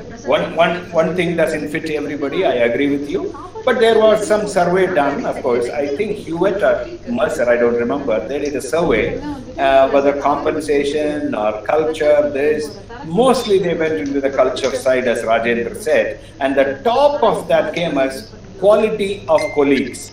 If they see quality as defined by the individual, quality could be interpersonal relationship oriented, quality could be knowledge oriented, quality could be culture oriented, could be anything. Quality of colleagues, if it's matching the expectation level of the employee, then that score very high is the founding survey that time. Might have changed. Go to Rachna. So a lot of exit interviews, what has come up is people don't leave organizations, people leave managers. So I think more than 50% of the time, very subtly, the employee says that they have issues with the manager, but it's a very subtle message. It doesn't get actually captured. And I have worked with an organization where we, just to fix this, we had every person who's the manager had to go through an assessment center to be a people manager. So just to see that, okay, there are a lot of qualities which a manager needs. So there was an assessment center which was having done a training program happen and a post. And I think that gave a very good result in the quality of people managers that are there in the organization. Wonderful. Very well said, because people say 80% of the time the organization means the immediate reporting manager, because he is authorizing many things, whether it's a leave or he is giving instructions, he is giving 80% of the time he sees the organization through that person. So that covers all the 5: planning, acquiring, developing, deploying, and retention. And I don't think 1 minute summary by each of the speaker, starting with Madhu, then Rajendra, then Rachna, and then Kannan, and then I will conclude. Madhu, 1 minute, your overall advice, summary, whatever. Rajendran is ready, go ahead. Yeah, I can just conclude with one story. As Rachna started the story, I just wanted to conclude the story to the students especially. A monk, a very powerful monk in a village, he has been very familiar and giving a lot of advices and lot of good thing magic is showing to the people. And one set of, always somebody will be there to critique. So 5 young guys who wanted to test that monk and just come forward, and somewhere the fool is this guy, and he is no longer a monk and he don't have any power. Then what happened finally, this out of 5 guys, 1 guy is gone with the parrot on his hand and gone in front of the monk and say that, you know why I should come here. I said, you wanted to test me. That's what monk says on that. So immediately the student, the young guy thought about that. He might be having a spy and other things, getting out of that. And can you say what is in my hand? He began the hand and folded and keep it with the parrot in hand and says that. And monk said that you are having a parrot in your hand. Then again the young guy says, can you now tell me whether the parrot is alive or died? dead. Then again the monk says, little bit take 2 minutes silent break and says, it is in your hands, whether alive or dead. So like that, the students, whether becoming a talent or becoming a very, very high CEOs, all in the hands of the students. That's what talent always in our hands. It can be motivated. We have to motivate ourselves to become a top leaders and perform well. That's what from my side of 1 minute. Absolutely. Well said. Well said. Madhu. Yeah, so anyway, for me, it was a wonderful, I must say that it was a wonderful session and it was really a learning experience for me. I have not been, I was happy to be in a crowd of distinguished HR professionals, and my simple concluding remarks the students would be a couple of more books recommendations. Okay, one is suppose you want to understand entrepreneurship and new businesses. There's a book called Crossing the Chasm. Okay, this is one of my favorite books, and also a book called Rework. So the book called Rework, they list all the mistakes that entrepreneurs should not make, or what should the learnings they should have after making such mistakes, right? So the final piece is to be aware of the business that they are working in, and because the requirement is going to be for more highly trained and more skilled people to work in businesses. And if the people who are doing the recruitment and the retention and the deployment and the retention are not up to date with all of these technologies, then that will be difficult. Wonderful. Thank you. And, sir, one last comment, sir. Go ahead. I would also like to appreciate the excellent moderation by you, sir. Oh, thank you very much. Go to Rachna.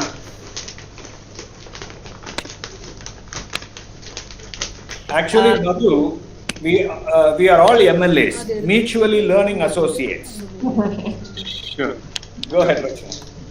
Rightly said, sir. And it was a great opportunity for me to be with all of you. And I just had a couple of things because I addressing the students is invest in yourself and don't expect someone to keep guiding you always. If you guidance, you have to go to them. Don't expect someone coming behind you, running behind you. When you go to the corporate world, I'm sure parents till now have been telling you, do this, do that. Why don't you do this? Why don't you do that? Once you're into the corporate world, you're on your own, and you want to take up the responsibility if you want to be the managers in the next generation.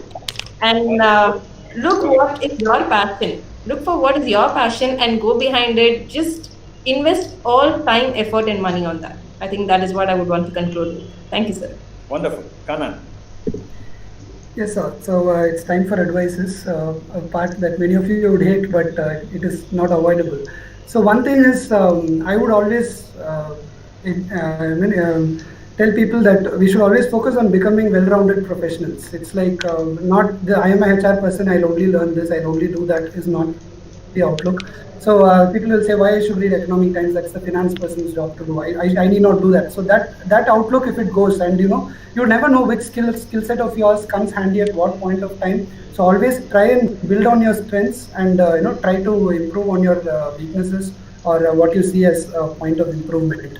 And one more point is that as this is a HR group, it is high time that HR people aspire for the CXO positions, and for that to happen, it is of course it has to start with being a well-rounded professional one, and the next one is to keep learning and keep proving results. So ours is a soft aspect. We cannot prove results is a myth that we have to let go, and always look for the end result and proving results to the business to ensure that a seat is reserved for all of us. While going out. That is my last wishes. Wonderful. Concluding wishes. Yeah, let me conclude with my 1 minute. So possibly I would say, like whatever you said, talent nurturing and career graphing is primarily the individual's responsibility. It's in your hands. Like Maslow says, self-actualization and the purpose-driven life, each one have a purpose in life. Like our fingerprints being unique, the purpose given by the universe is unique. So if you can identify your purpose in life, your passion in life, your competence, if you grow, like every time if you can look at the others and add how the high performers are doing, how my boss is doing, and you are becoming to bring glory to the chair rather than takes glory because of the chair you are sitting. And whether you are there in the company or outside, you can remain with an entrepreneurial mindset, like Madhusudan said, so you will be a sought after person. So thank you very much, DG Vaishnava. Thank you, Ansi, for the coordination. Thank you, Dr. Amaleshwari, for the opportunity. Thank you, the speakers, wonderful inputs. Thank you, students, for the audience. Over to Ansi. I enjoyed it. So we also enjoyed it thoroughly, sir. The way you had organized it, really I should thank George sir along with all the other panelists. Thank you, Kannan, and thank you, Rajendra sir. Thank you, Rachana. Thank you, Madhu sir. We were very delighted by the way the panel had been moderated and had been disseminating knowledge on the topic talent, investing in talents. Ansi, can we go ahead with the question answer session? We finished on time.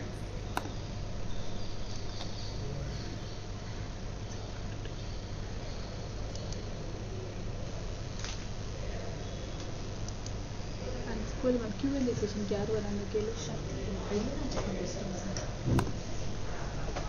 Hello. Sir, the students are coming out for the Q&A session, sir. Oh, Q&A you have? I don't have any problem. Another 20 minutes, all the speakers can stay. Okay, looks like, okay. We will take 3 or 4 questions and they can say if it is specific to anybody, they can say the name and ask. Otherwise, they can ask for the panel. No problem. Go ahead. Sure, sir, sure, sir. Hi, sir.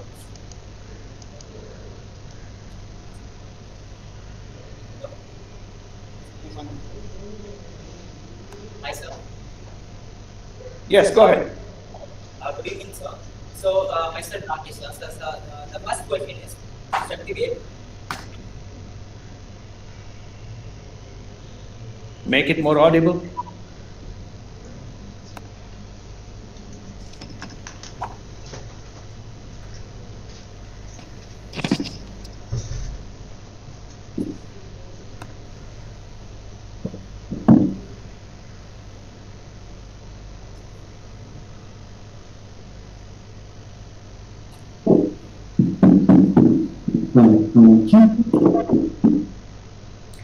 Sir, VUCA time.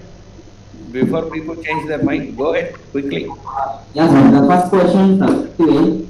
What are the ways to stay informed about the things that happen around us? Sorry, I didn't get it. What are all the ways to stay informed about the things that happen around us? Kannan, you could get that question? I could not. Yeah. What are the ways in which we could stay informed about the things that happen around us? Is what Wonderful. Madhusudan told a few things. I can ask him to repeat, Madhu, and then others can add. Yeah. So, so right now, the simple fact is there is enormous amount of information being put out, especially if you take, I don't know, I'm sure that all of you are have profiles on LinkedIn, for example, right? I just give it as an example, but this can be multiplied. So there are people actually providing content on that on an everyday basis. So you must identify the leaders in every industry or area that you want to follow, that you are interested in, and just follow these people. They are providing original content as well as providing links to what are all the important areas that are happening, right? That is one simple way I can think of. This is what I practice. Yeah, that's a good point. Let me add to that. Social media and networking is double-edged sword. If you bring gold, gold will be visible. If you bring rot, rot will be visible. So, do your homework very clearly and add value to the social media. Don't project everything. Number 2, networking. Most of the people define networking or understand networking as what can I get from the networking.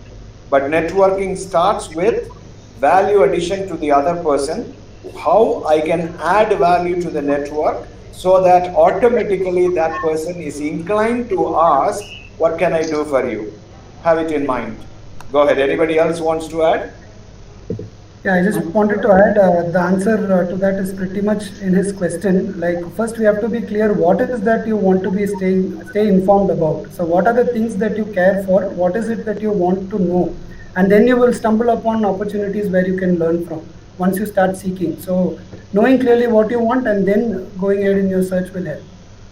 I completely agree with that, because there is a story where a person goes to the four road crossing and asks somebody, where is this road leading? And they asked, where you want to go? I really don't know where I want to go. Then take any road. What's the problem?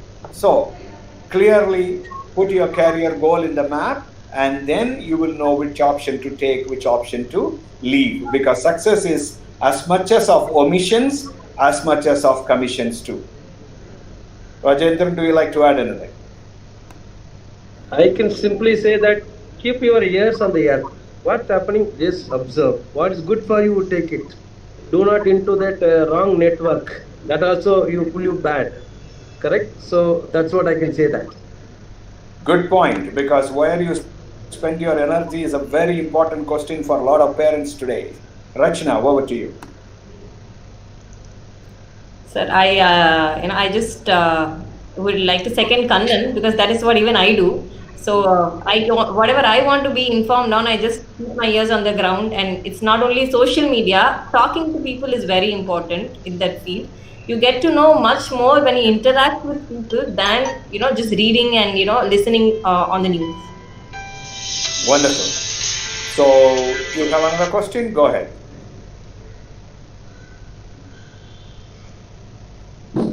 So you're asking on behalf of the audience, right? Yes, sir.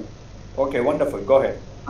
The next question is from Soundarya Vijay. Does HR professionals would professionals know a personality or a company to take up trained people?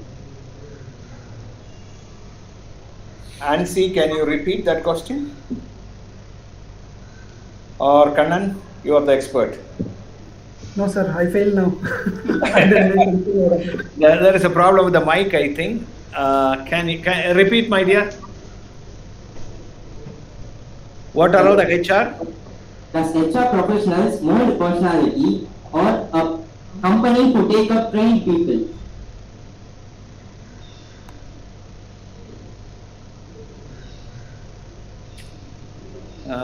Anybody got the question? No.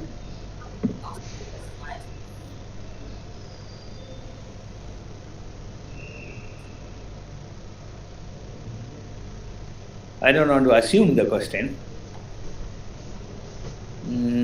Ansi, can you read that question, please, for us? Sir, I am here.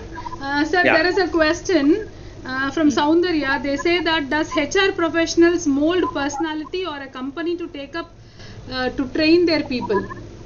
They are asking who is responsible for investing in talent on the whole, the employer or employee by himself. Okay, so I will ask Rachna to summarize whatever we discussed so far. Go ahead, Rachna. We discussed and we gave a lot of inputs. You can just summarize. Thank you. So, it's a double-edged thing. That's what it's come out. First, you are responsible for your development. And once you are responsible, you will start finding paths. And the organizations are open to give you all the opportunities that you're looking for your growth. And there are multiple opportunities, and every organization has a different way. It's in your interest to just go ahead and grab it. So the organizations where you're working is a subset of your career aspirations. So you can choose to obey them, you can choose not to obey them, as long as it's in line with your career aspirations. But organizations also have interest in molding you and making you, because they also have some return on investment. So they like to use it 80% of the time in line with their business objectives, 20% of the time in line with your varied aspirations. So next question, Nancy.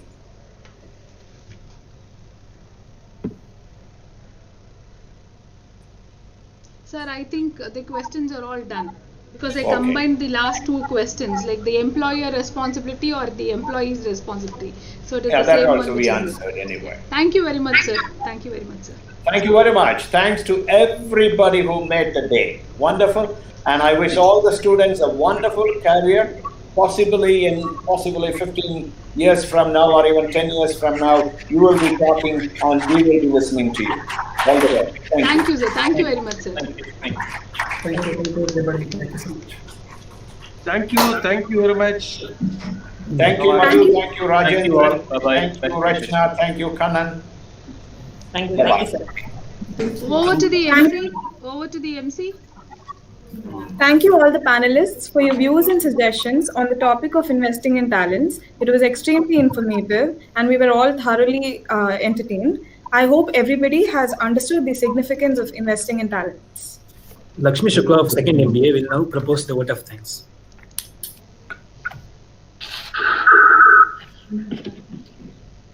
Good evening, everyone.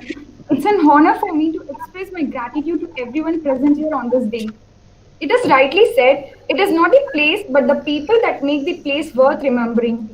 I, on behalf of the School of Management, DG Vaishnav, extend a very hearty vote of thanks to our Honorable Principal, Captain Dr. S. Santosh Babu, and our Secretary, Sri Ashok Kumar Mundra, who blessed us with their presence and took out valuable time of their busy schedule.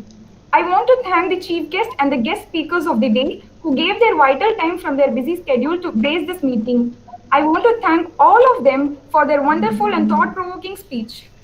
I would also like to thank our beloved director, Ma'am Dr. U. Amleshwari, for her guidance and moral support. I also want to thank all the faculties for their assistance throughout. We are fortunate to thank the dedicated and well-motivated team of our college who are aware of the task and made our day cherishing. I heartily convey my gratitude to the loving juniors who took pains to throw such a wonderful coordination to make this event a grand success. There is no real ending, it's just the place where you stop the story. Once again, I thank you all for your patience and cooperation. Thank you.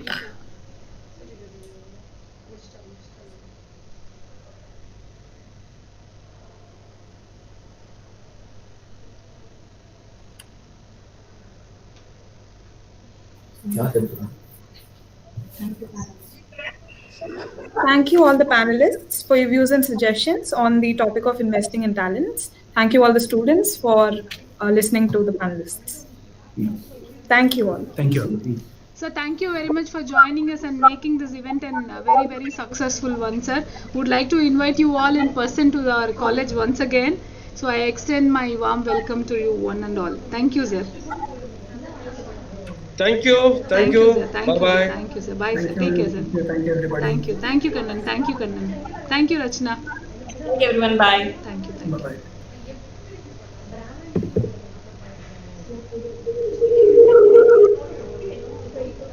Hey, panel ku vote of list பண்ணாம அவ morning vote of list பண்ணிருக்கா. சரி okay விடு. யாரு vote of times உங்களுக்கு check பண்ணது? Check பண்ணவே இல்லை. அந்த பிள்ளை அப்பத்துல இருந்து குடிச்சிட்டு இருக்க வரல. அது எங்க செக் பண்ண வந்தா சரி உனக்கு தெரியும்ல நினைக்கிறேன். இல்லம்மா காத்தால வந்தவங்களுக்கு தான் vote of times சொன்னா. சாயங்காலம் வந்து panelistக்கு சொல்லல. அவங்க அதை வெயிட் பண்ணி பார்த்துட்டே இருக்காங்க. சரி.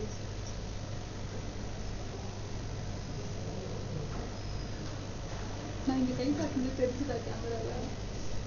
ஆமா நீங்க கை காட்டினா அவங்களுக்கு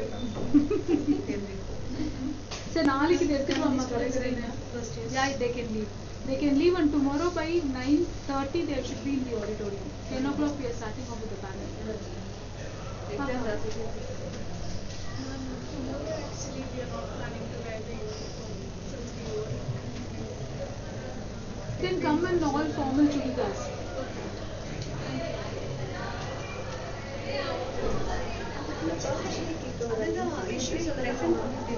PR planning can be done by PR planning.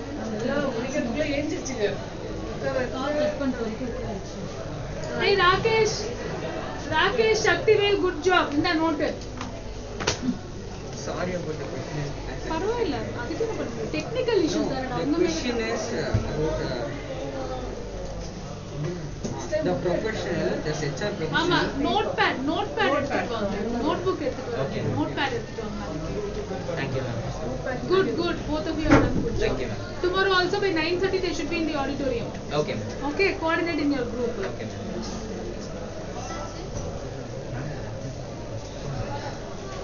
ஏய் யாரும் மத்தியான செஷனுக்கெல்லாம் ஓடி போலியடா உங்க கிளாஸ் பசங்க? நாளைக்கு எப்படி உங்க கிளாஸ் விக்னேஷ் சொல்லி தான் வந்திருக்கானா? விக்னேஷ் சொல்லி தான் பசங்க வந்திருக்காங்களா? ஆமா மேம் ஐஸ்மென்ட் ரோஷன்ல லக்ஷ்மியை ஒரே நிமிஷம் கூப்பிட்டு கரெக்ஷன் சொல்லிடலாம் அவளுக்கு. அவ வந்து ஓட் ஆஃப் தேங்க்ஸ் பேனலுக்கு கொடுக்கல, மூன்றாக்கு பிரின்சிபலுக்கு தப்பா படிச்ச மாதிரி கெஸ்ட் ஆஃப் ஆனர் சொல்லிட்டா. பேனலிஸ்ட்க்கு சொல்லல. பேனலிஸ்ட் சொல்லல, ஆனா டைரக்டர் சார் எல்லாமே பிரின்சிபல் நாளைக்கு பேனல் அது அம்மா கோலமால் தயவு செஞ்சு நீ கூப்பிட்டுடு. சூப்பரா இருந்தது, எல்லாரையுமே நல்ல ஜார்ஜ் பேனல். அது நான் கார்னர் பண்றேன் பையன் 2 நாள் நான் திரும்ப பாருங்க நீ ஃபுல்லா உட்கார்ந்து பேசிட்டு இருக்கான். பேசிக்கிட்டே இருக்கான் அந்த பையன். மேம் பேசாமவே போலாம் மேம். வெளிய வாங்கி பண்ணி விட்டு அவங்களுக்கு செம்மையா வந்துச்சு. நான் 2 வாட்டி கூப்பிட்டு சொன்னேன் மேம். கையில தட்டிட்டாங்க ma'am current off. Current off பண்ணி கை கட்டினாங்க. அது ரெக்கார்டிங் தட்டிட்டாரு வெறும்.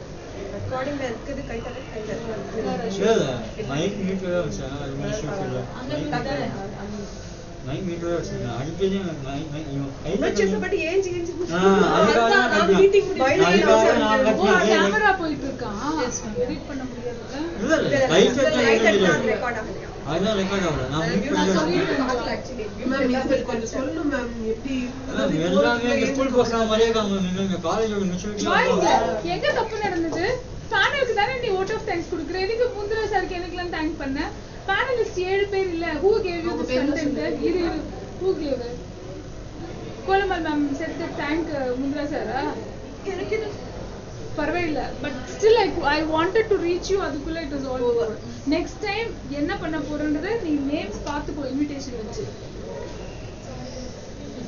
அவ ஓட்டி சொன்ன பாத்தீங்களா? it was very entertaining. அவளை கூப்பிடு சௌமியா இன்ஃபர்மேட்டிவ்க்கு என்டர்டெய்னிங் சொல்லிட்டா. அவன் அப்படியே சண்டன் இப்படி பார்த்தோம். என்டர்டெய்னிங்கா நீ காமெடி பண்ணதுனால அவன் சினிமா பார்த்துட்டு வந்திருக்காங்க. என்டர்டெய்னிங் என்ன சொல்ல வந்த நீ? இன்ஃபர்மேட்டிவா இல்ல இன்ஸ்பயர்டா எப்படி இருந்தது?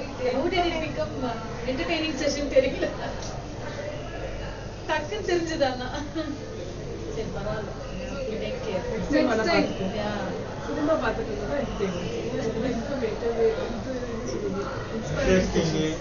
பாரு ஜான் கிட்ட கூப்பிட்டாங்க. ஜான் பண்ணிட்டு இருக்கான். Thanks John. நாளைக்கு காத்தால 10 மணிக்கு. அவ்வளவுதான். அதோட முடிஞ்சிச்சு. மதுரை ஹலோ நான் மீட்டிங் ஆன் பண்ணி அவங்களுக்கு ஓவரா வந்துச்சு. எனக்கு சொன்னேன் அவங்க போய் ஜிப்மேக்கு அப்புறம் தான் ஆஃப் பண்ணாங்க. அந்த பக்கம் வாய்ஸ் கொஞ்சம் ஓவரா சவுண்ட் வந்துச்சு. செகண்ட் அண்ட் தேர்ட் பின்னாடி மொபைல் வச்சு யூஸ் பண்றாங்க. இந்த சைடு நாங்க ஸ்டாஃப் லேடி ஸ்டாஃப் பின்னாடி போய் உட்கார்ந்துருவோம் மேம். அந்த சைடு சார் முன்னாடி உட்கார்ந்து நாங்க அங்க போனா திருப்பி இறங்கி வரது ஒண்ணு அவங்கள கிராஸ் பண்ணி விட நடுவுல. We don't have any parameters. Who goes and sits? What's the problem there? No, what is the effect of making Prasad sit over there? நான் சொல்றேன் லாஸ்ட் ரோல சேர் வச்சுட்டு அந்த ரோ ஃப்ரீ பண்ணிடலாம். அப்புறம் போய் நீ காத்தால வரும்போதே சொல்லி எல்லாத்தையும் இறக்கி விட்டுடு. சரியா கோலமால் நாளைக்கு எம்சி கண்டென்ட் காட்டி இந்த மாதிரி ஏதாவது ஆச்சுன்னா நல்லா இல்ல. போய் கால் டிஸ்க் பண்ணுவாங்க. நாங்க விஷயம் அவங்க அங்க அனுப்பி இருக்காங்க. விஸ்வேஸ்வர நீங்க முதல்ல உங்க கண்டென்ட் விஸ்வேஷ் எல்லாம் ஷேரே பண்ணல. கண்டென்ட் இருந்தா அவங்க கையில இருந்து புடிங்க. Come start fast. Profile leader நர்சியா ஓகே மேம். ஓகே கிளம்பலாம். கேமரா இங்க இருக்குமா யாரும் தெரியல. அங்க இருக்குல்ல அப்ப வாசிக்கு நீ இருக்கும்போதே பூரிச்சு பசங்க ஆகாஷ்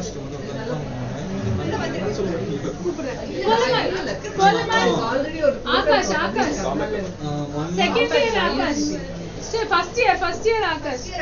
மேம் அப்புறம் ஒன் மோர் இஷ்யூஸ் நான் யங்ஸ்டர்ஸ் ஓகே ஆஃபீஸ் அவங்க நம்மளோட மைண்ட் கொடுத்தா நல்லா இருக்கும் வெப்கேம் கொடுத்தா நல்லா இருக்கும். சரி ஓகே அந்த டெல் கேமரா வேண்டாம். அங்க அவங்க லேப்டாப் கேமரா வந்து அவர் கிளாரிட்டி இல்லை அது நல்லாவே வந்துச்சு. அது மட்டும் கொஞ்சம் ஓகே தேங்க்யூ. ஆகாஷ் கிட்ட ஜான் சொன்ன விஷயம் கேமராவை இங்கே வச்சுட்டு போறான். ஆகாஷ் கிட்ட நாளைக்கும் லேப்டாப் கொண்டு வரணும். இங்க வந்து ஒரு டெல் லேப்டாப் ஆஸ்டிந்து அதுக்கும் இந்த கேமரா கொடுக்கணும். ஆகாஷ் நாளைக்கும் நீ கொண்டு வந்த எல்லா ஐட்டம் கொண்டு வரணும். அப்புறமா வந்துட்டு யோவந்து தானே இங்க யூஸ் பண்ணீங்க, அதுக்கும் இந்த மாதிரி ஒரு கேமரா ஃபிட் பண்ண சொல்றான். யாரு? ஜானு. அப்ப நாளைக்கு 9:30க்கு ஆடிட்டோரியம்ல எல்லாம் இருக்கணும். 9:15க்கு நீ வந்துடு. ஓகேவா? அவ்வளவுதான். போட்டோஸ் இன்னைக்கு எனக்கு காப்பி பண்ணி நாளைக்கு கொடு. ஆமா. Start. MC people stand together.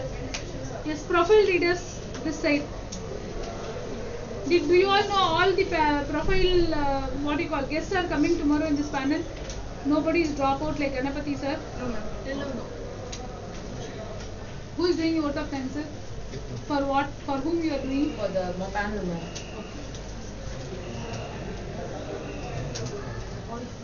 என்ன Fazil?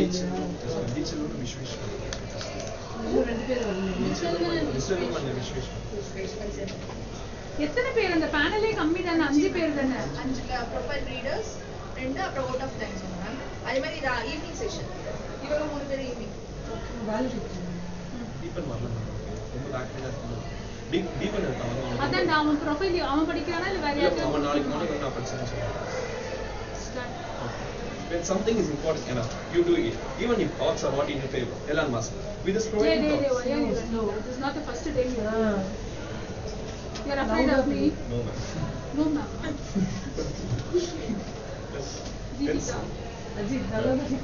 Slow up the voice. Lila is not afraid of me. You are actually. When something is important enough, you do it, even if the odds are not in your favor. Say, but Elon Musk. With this provoking thought, I extend a warm and welcome to one of the Sunday. Myself, Ajit Prasad, and Nandi Shweta, School of Management, DGVC College, would like to pleasure in welcoming for the second day of Tarang 2021 HR Conference. We will be the host for this morning.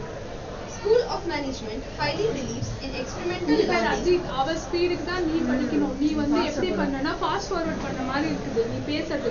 Already நமக்கு இங்க ஒரு mic, அங்க ஒரு mic, அங்க ஒரு mic, 3 input இருக்கு, 3 output இருக்கு. கரெக்ட்டா? அதனால நீ ஸ்லோவா படிச்சாதான் கொஞ்சமாவது கேட்கும். காத்தால ஹரிணி சூப்பரா பாடினா, அப்பவே 2 மைக் ஏதோ ஓவர்லாப் ஆகி எக்கோ கேட்டுச்சு. சரியா? அதனால நீ என்ன பண்றன்னா நிறுத்தி நிதானமா மெதுவா படிக்கிற. மெதுவா பண்ணி அந்த பொறுமையிலே நீ பேசு. முன்னாடி கொஞ்சம் பாரு. ஆமா, கேமராவை வந்து நீ பாரு.